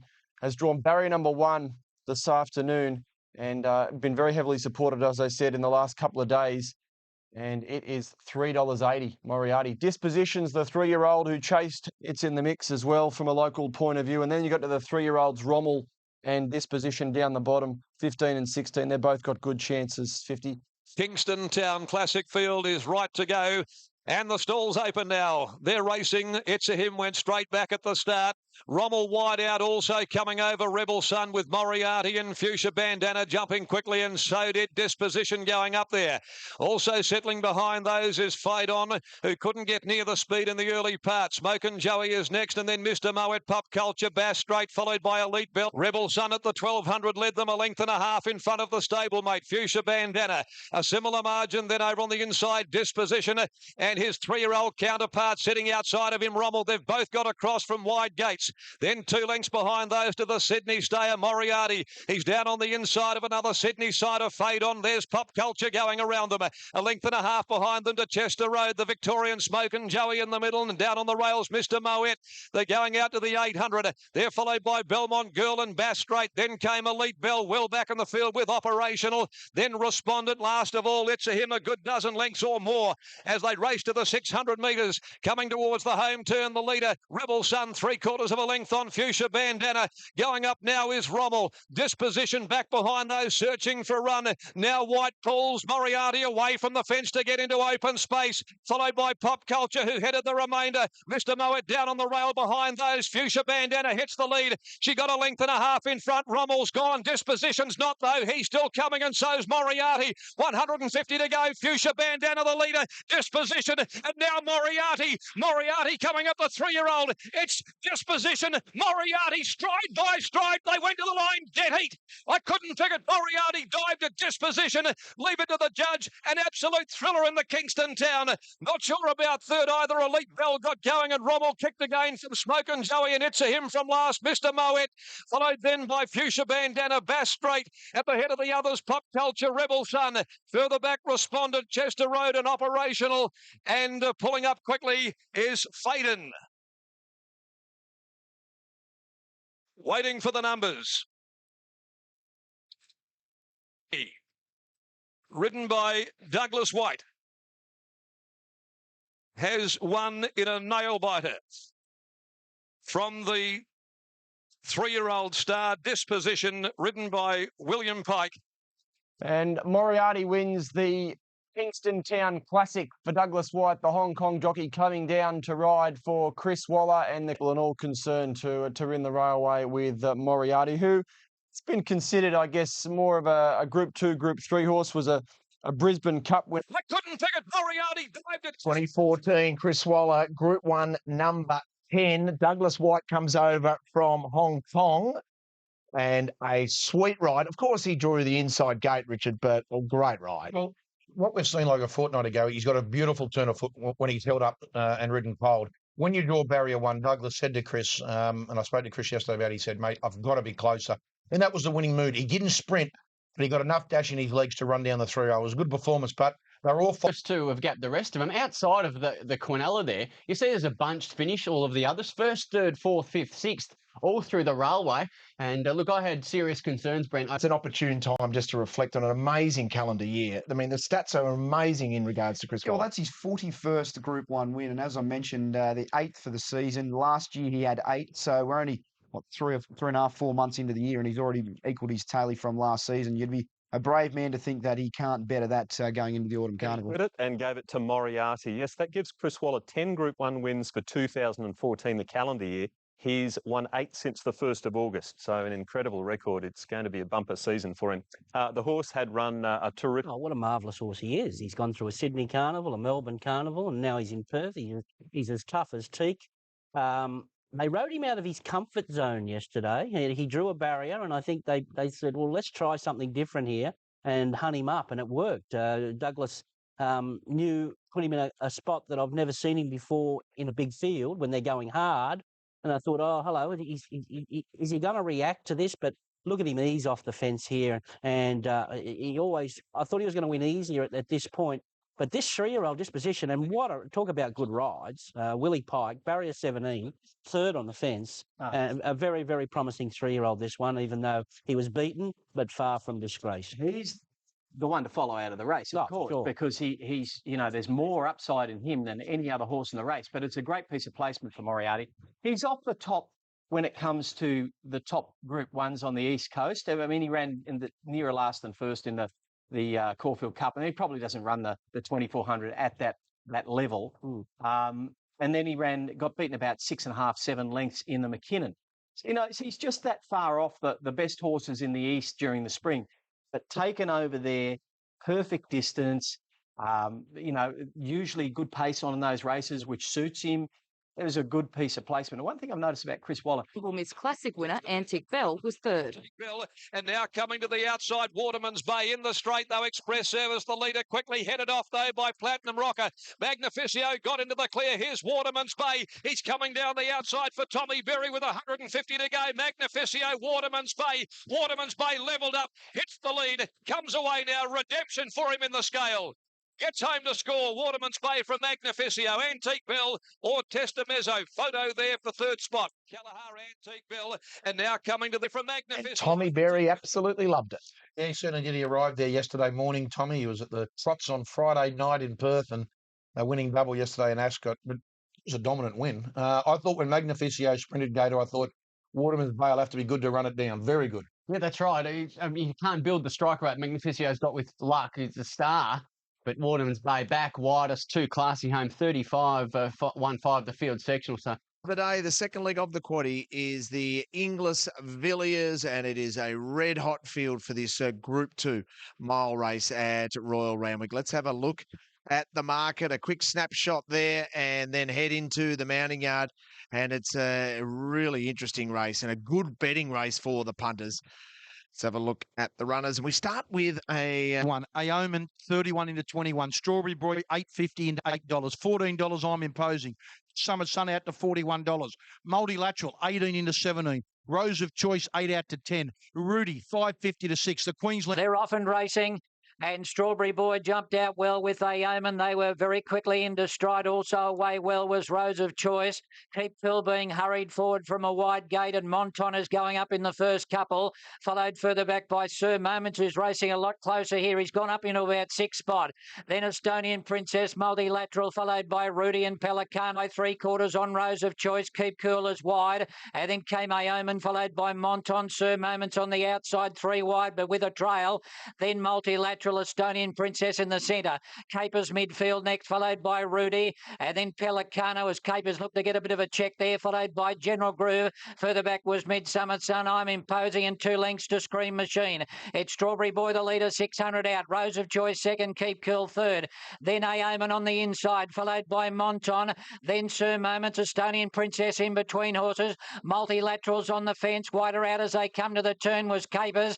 And at the head of the others, General Groove, I'm Imposing, starting to pick up a little bit of ground. Strawberry Boy in front as they top the rise, leads from Rose of Choice. Estonian Princess is starting to run on. Sir Moments is under the stick. Rudy is starting to hit the line well with I'm Imposing. It's Estonian Princess going to Strawberry Boy. I'm Imposing and Rudy are coming hard up the centre now. I'm Imposing and Rudy hit the lead together. Rudy's just in front, and Rudy's won it from I'm Imposing. Maybe Estonian Princess third from Strawberry Boy and Scream Machine. Then Pelicano, Sir Moments, followed by General Groove, Midsummer. The Queenslanders get it. Number 12, Rudy. Helen Page. And what about this young man, Luke Tarrant? He held his nerve. What a ride, young man. 12 really is 4 I'm Imposing. A gap back to Estonian Princess and Strawberry Boy. They'll fight out third. Now, you're playing in the big smoke here in Sydney, although he's handled himself in Queensland really well. Pretty, a good win by this source. A well-timed ride by young Luke Tarrant. Helen Page, the trainer. A Red Dazzler galloper scoring. He's run another blinder. And, of course, there was a stewards protest between the 2 minor place getters, 3rd and 4th, and Strawberry Boy promoted to the 3rd placing. But Rich, Rudy, we've spoken about this young. Straight past and put a half length on Strawberry Boy. The run come to an end, and then he gave him the big bump, and here it is now. He was never going to be going any slower. He just keeps going that one pace and quite rightly overturned. Okay, how good is this fellow? His name is Our Boy Malachi. Of course, it was the Razor Sharp. 18 starts, 16 wins. He's a rising star, and he was outstanding at headquarters yesterday. Farewell last. Swinging for home, and How Much Do You Love Me on the fence from Our Boy Malachi. And then Dothraki, Cradle Me, getting up in the centre from Tester Rhythm. And Farewell still at the back of the field. Our Boy Malachi hit the front. Dothraki's breathing down its neck. And they start to sprint now. It's Our Boy Malachi. And he found something when he went for him, McDonald. He shot into another gear, Our Boy Malachi. He raced away from Dothraki, and then Farewell and Cradle Me's a good horse. Our Boy Malachi beat Dothraki, Cradle Me third. Yeah, great win by this fellow, James McDonald, for the Hawks team, the odds-on favourite, and doing it like an odds-on favourite should. Dothraki, he's a good galloper. Don't worry about that. He's just bumped into a star here. Rich, has seen this horse 3 times in Sydney Town, and that was the best effort by far. No doubt it was. I think Anthony Cummings summed it up when I was chatting with him after the race, and he's a bit bigger than me, Anthony. He said, in my heyday, he said, I could have led. They absolutely crawled early. James half-kitted to the winner because Dothraki got up alongside, had a big kick. Dothraki's going to be better. Dothraki's got a problem. He's never going to beat Our Boy Malachi. He's just a better horse than him. Like, they were fast pace the other day, couldn't beat him. Slow pace couldn't beat him. So, look, he loomed to win, and then this horse just went into another gear. Slow pace, fast pace, wet track, dry track doesn't matter. He's got a brilliant turn of foot, and that's what builds strike rates. You mentioned the tempo. So we're waiting for the runners to move in. So we're waiting for the runners to move in. The light is... So we're waiting for the runners to move in. The light is now on. For the first of the 4 Group 1 features today, this carries prize money of $16.5 million, to which 9.4 goes to the winning connections. There's a big jackpot today in the triple trio as well. Really 10-9 post-time favourite. And we're standing by for a start. The gates crash back now in the vase, and Empoli's jumped very awkwardly from his wide draw.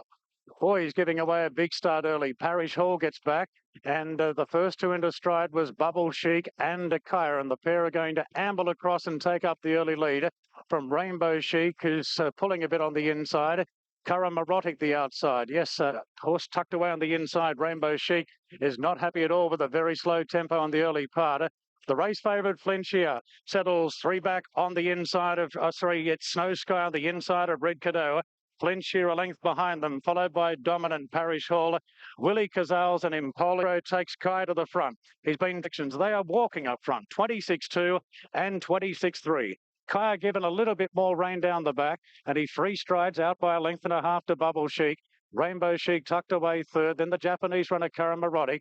Snow Sky very well positioned over on the inside of Red Cadeau, followed then by Flinchier around dominant. Then Parish Hall from Willie Cazales, and the German runner after the average start, Impolia's last, 26.7 down the back.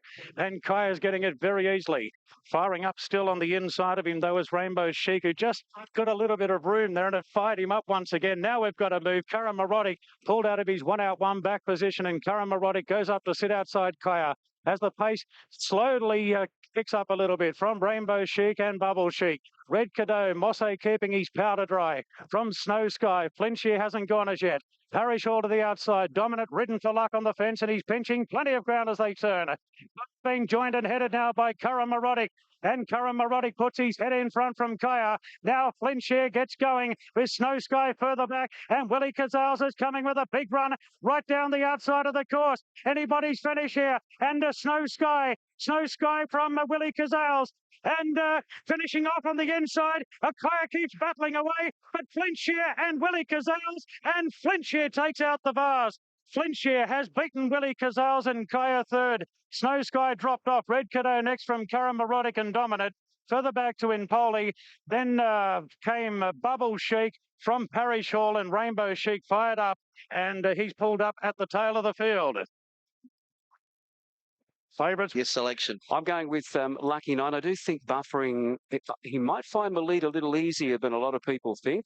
I think he's there with a place chance, but for me, this guy, Lucky Nine is clearly the one. 10-1 buffering in place at the moment. We'll see if there's any moves. Matt? Club sprint, but terrific horse, a 6-year-old, good strike rate, very unlucky last time out, and I like him here, so Aero Velocity for me. Well, I agree with you. I've actually got Aero Velocity on top and Lucky Nine in second, so keep you both happy. But buffering does look in the meantime. Let's head up to Darren Flindell for the call. Thanks, Clint. Yeah, I have to agree with you. At Pina Fabia, I didn't envisage he'd be quite this short at 2.8. certainly getting some good value about numerous runners. Aero Velocity is the second pick at 4.1, and Lucky 9, the winner of the race 3 years ago, he's currently at 4.7. The Australian 7-year-old Buffering is really amazing odds at 38 to 1. Number 5, he was even higher than that at the earlier stage of betting, but he is slowly to run now. Racing in the sprint, and Aero Velocity pinged out. He's going to lead initially, but Buffering quickly strides up on the outside. Phenophobia is handy together with Lucky 9, who's jumped away well, so Preville's got him right where he wants him on the leader's back. And Spolato's caught 3 deep going into the first turn. Gordon Lord Byron settles in 6th, followed by Straight Girl improving. Then Sterling City off the bridle from Soul Power. Deeper out, Flagship Shine, Little Gerda. A length off the Smart Volatility from Golden Harvest, and the Sprinter Stakes winner Snow Dragon's back last. It's Aero Velocity being eyeballed by Buffering. Once again, Spolato's caught 3D travelling to the turn. Lucky 9's all boxed up on the fence on the inside of the favourite, Phenophobia. Further back to Straight Girl, Gordon Lord Byron and Sterling City and Soul Power from further back. Aero Velocity being cuddled. Now Purton starts to get busy from Buffering. Phenophobia being called upon. Straight Girl's running a big race for Japan. Aero Velocity in front from Phenophobia and Straight Girl. The trio fighting it out. Aero Velocity, he's kicking on the inside. Phenophobia's got the job to get him. Aero keeps kicking, and Zach Purton takes out the sprint on Aero Velocity. Wins it by a neck to Phenophobia. Straight Girl third, then Gordon Lord Byron. Further back to Buffering, Golden Harvest, Smart Volatility. Lucky 9 behind them. From Snow Dragon, Flagship Shine, Sterling City, and Little Gerda was at the tail of the field. Purton won it at the start, pinging out, leading all the way, fending off the favourite, Phenophobia. Straight Girl has run third for Japan, and Gordon Lord Byron in 4th position. Aero Velocity, the luckless runner of the Jockey Club Sprint. Runners, I wouldn't totally dismiss him on looks. Nothing wrong with him. Very strong and well. Here's the 5-year-old mare, Hannah's Goal. She was pretty disappointing in the Jockey Club Mile, the lead up. But Douglas, with a couple of winners and several placings, has skipped away at Davis's tip earlier in the day. The best presented. Lorix up his position. The hot favourite, Able Friend, has drawn the outside. Unfortunately, Ambitious Dragon scratched this morning, and we're ready to run. They're off. And Able Friends jumped out a little bit better than midfield, but immediately Morera is restraining him back through the field, and Secret Sham and Gold Fund won the start as expected. Glorious Days away well in third, Fiero 4th, followed by Hannah's Goal, Grand Prix Boss, then Trade Storm. Looks as though Able Friend will have to sit a little bit deep in a rearward spot with World Ace. And Captain Cat is back at the tail of the field as Gold Fund quickly accelerates. Douglas White takes Gold Fund to the lead out by 2 lengths to Secret Sham, and they're going along at a fairly strong pace at the 1,000. Glorious Days a distant third from Fierro. Further back to Grand Prix Boss, World Ace the rails from Hannah's Goal. A length and a half to Trade Storm from Able Friend, and Captain Cat is at the tail of the field, so 23.9 the first 400 metres, and Gold Fund trying to make all and go one better than last year. Leads by 2 lengths on Secret Sham. Last year's winner, Glorious Days, taking closer order. Grand Prix Boss forced deeper. Then Fierro from Hannah's Goal. World Aces hugging the fence and pinching plenty of ground on the turn. Further back to Trade Storm now. Morera looking to angle somewhere here on Able Friend. He's all strung up into the straight. He's got Hannah's Goal and he's outside.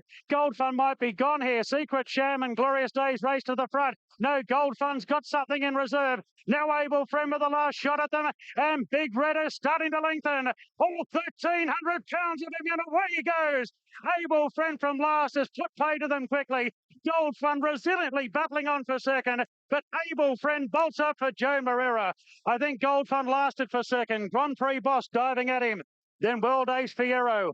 Trade Storm next from Hannah's Goal. Glorious Days ran out of condition from Captain Cat and Secret Sham. A spine-tingling performance by Able Friend. He's made it look so easy. Joe Morera starting the celebrations at the 50-metre mark. He's won it by 4 to 5 lengths. Slight concern turning for home whether he'd get into the clear underneath Hannah's Goal, but the to join in Dowing, Criterion Set, along with Helene Superstar, Cirrus de Zeg, getting the top billing from Jenny Chapman in the paddock. And Cirrus de Zeg, the French superstar, is going out at 14 to 1. Number 4, Blazing Speed, continues to tumble. Nothing else, though, back late. Designs on Rome looks as though he'll jump odds on, although there's a late move now for Farage. And we're just about set for the Cup of 2014, the Longines Hong Kong Cup. The crowd buzzes up and the gates open. Helene Superstar missed the start. He'll go back with stablemate California Memory, and Same World pings out together with Pleasure Gains. Criterion goes forward, Blazing Speed as well, and Farage is very handy into the first turn. Archimord leads by a length on the Australian Derby winner Criterion. Pleasure Gains in the box seat third. Farage holding the position, one off the fence, so he's got Callan caught 3 deep on Blazing Speed. For the favourite, Designs on Rome. He's starting to push him along back at the tail of the field, and he's slowly getting back onto the bridle. Down the side, Same World leads from Criterion. Blazing Speed's got Farage in a pocket. Then Pleasure Gains. Cirrus Dezeg tracks up nicely. Then Archimedes, Military Attack about to get going, and Designs on Rome pulling to the outside as they straighten up. And Same World just leads from Criterion.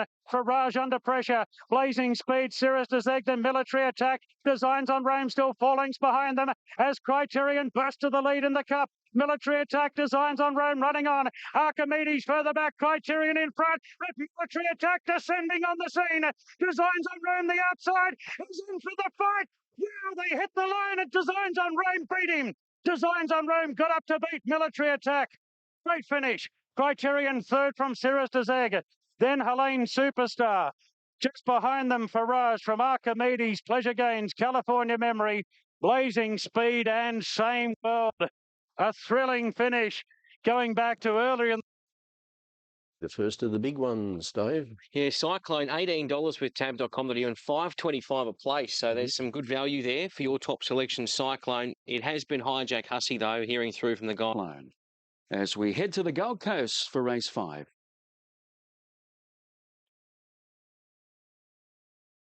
Old Guineas. Now, those for the running of the 3-year-old Guineas.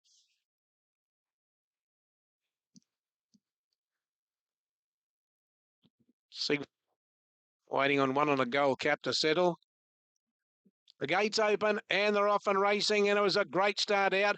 Hijack Hussey came out in about the middle of the field, so that's okay. On settling fully into stride, a narrow bar and My Way or the Highway. They're going to lead. De Heros is going to perch up third on the inside, and Echo Gal's outside it, followed by Mr. Boo's Bowl Circle. Cyclone over on the inside, followed by Fixation, Stroke going through on the fence, and they're followed by She's Mr. Vine a little bit deep. Then Tales of Fashion, followed by Mert the Flirt. Now Hijack Hussey can't go the speed. Drifted back fourth last. Liberty Islands with it, and they're followed by Jaeger. And Tester Shadow is last. 700 metres left to go. My Way or the Highway, a half to Aero Bar. Echo Gal perched in third. De Heros on the fence, followed by Bowl Circle, Mr. Boo Cyclone. She's Mr. Viner's next, followed by Fixation. Tales of Fashion, Stroke on the fence. They're followed by Mert the Flirt. Hijack Hussey's a mile back. So too Liberty Island, Test the Shadow and Jaeger. Into the straight and Aero Bar. Got away from the inside, hitting My Way or the Highway. And now Echo Gal coming up on the outside. De Heros taking the shortcut. She's Mr. Viner's next. And as they get to the 200, De Heros sped up on the inside from Echo Gal. Test the Shadows coming down the outside, but De Heros is the leader with about 50 metres left to go, and it is De Heros. De Heros, Test the Shadows second. I think Echo Gal might be third, just in front of Liberty Island, Mert the Flirt, Aero Bar. Bowl Circle just behind those. Stroke, My Way or the Highway, Cyclone. Hijack Hussey has failed to fire down the running unless there were excuses. Then Fixation, Tales of Fashion. A long way back is Jaeger, and last time in the race was Mr. Booze. So De Heros winning for Rick McMahon and Lloyd Kenterwell. Got clear shortly after turning into the straight. $20. So a lot of the on-course bookmakers here having their first crack at this race today. It's already into $5.50. And it's $5.50 with us now. This is the horse that was $9 this morning, and I think $8.50 when Ronnie, Al and I did the preview. So Wicked Intent, $4.80 favourite. You're looking at the Tats fixed odds there in the green. $5.50 Surf Seeker after $14 was given after the barrier draw. Then we've got Single Gaze has just got back out to 8 from $7.50. Perrin, I think Ron Dufficy.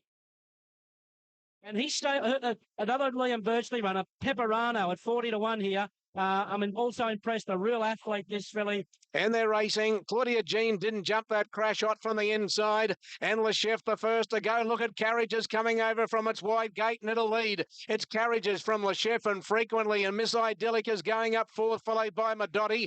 Wicked Intent just off the speed. Claudia Jean over on the inside, followed by Pepperano a little bit deep. They're followed by Flamenco and further back Lieutenant Racy, Single Gaze, Perignon, Ultriest, Saga of the Storm and Surf Seeker is last. Carriages at the 600 metres mark led the way. Pepperano, Le Chef's over on the inside, Frequently just behind those as they come up to the home turn, followed then by Madotti and Racy's out deep on the track. Wicked Intent back and behind them. Perignon trying to go through the field and so too Single Gaze as they come around the turn. And Miss Idyllic in the challenge as well. Carriages led 300 metres to go from Le Chef. They're followed by Pepperano. Madotti is next. Wicked Intent is coming down the outside and Single Gaze is going back towards the fence. Madotti, Wicked Intent, Le Chef and Carriages and Single Gaze. They're all across the track, but it's Le Chef taking the lead close to home and Le Chef will win the millions from Pepperano and Single Gaze from Perignon, Claudia Jean, Madotti. Wicked Intent back behind those. And they're followed then by Carriages and Surf Seeker, Saga of the Storm. Then Flamenco. They're followed by Frequently and Racy's a long way back, followed by Ultriez. Lieutenant's next to last and last home, Miss Idyllic. Well, number 3, Le Chef, bursting through in the centre there to get the money, to be ridden by Queensland's leading jockey, young Luke Tarrant, up in the irons before the wire there. Pepperano getting second, close for third. Looks like Single Gaze over on the inside. We've got Madotti there as well. But it's quite incredible. I was there at Ipswich on Christmas Eve. He did nothing. And he's that type of horse, is he can just, he can freshen up like that, but he must be a pleasure to do anything with. Oh, look, he's a gem. He's just so laid back for a baby. And as I said to the owners, I can't wait to get into the paddock because he's going to be a better 3-year-old. Last week he beat Claudia Jean, Madotti. Yeah, wonderful win, trained by Daryl Hanson and ridden by Valley runners in the yard for the feature race of the day, the Jeep Groups.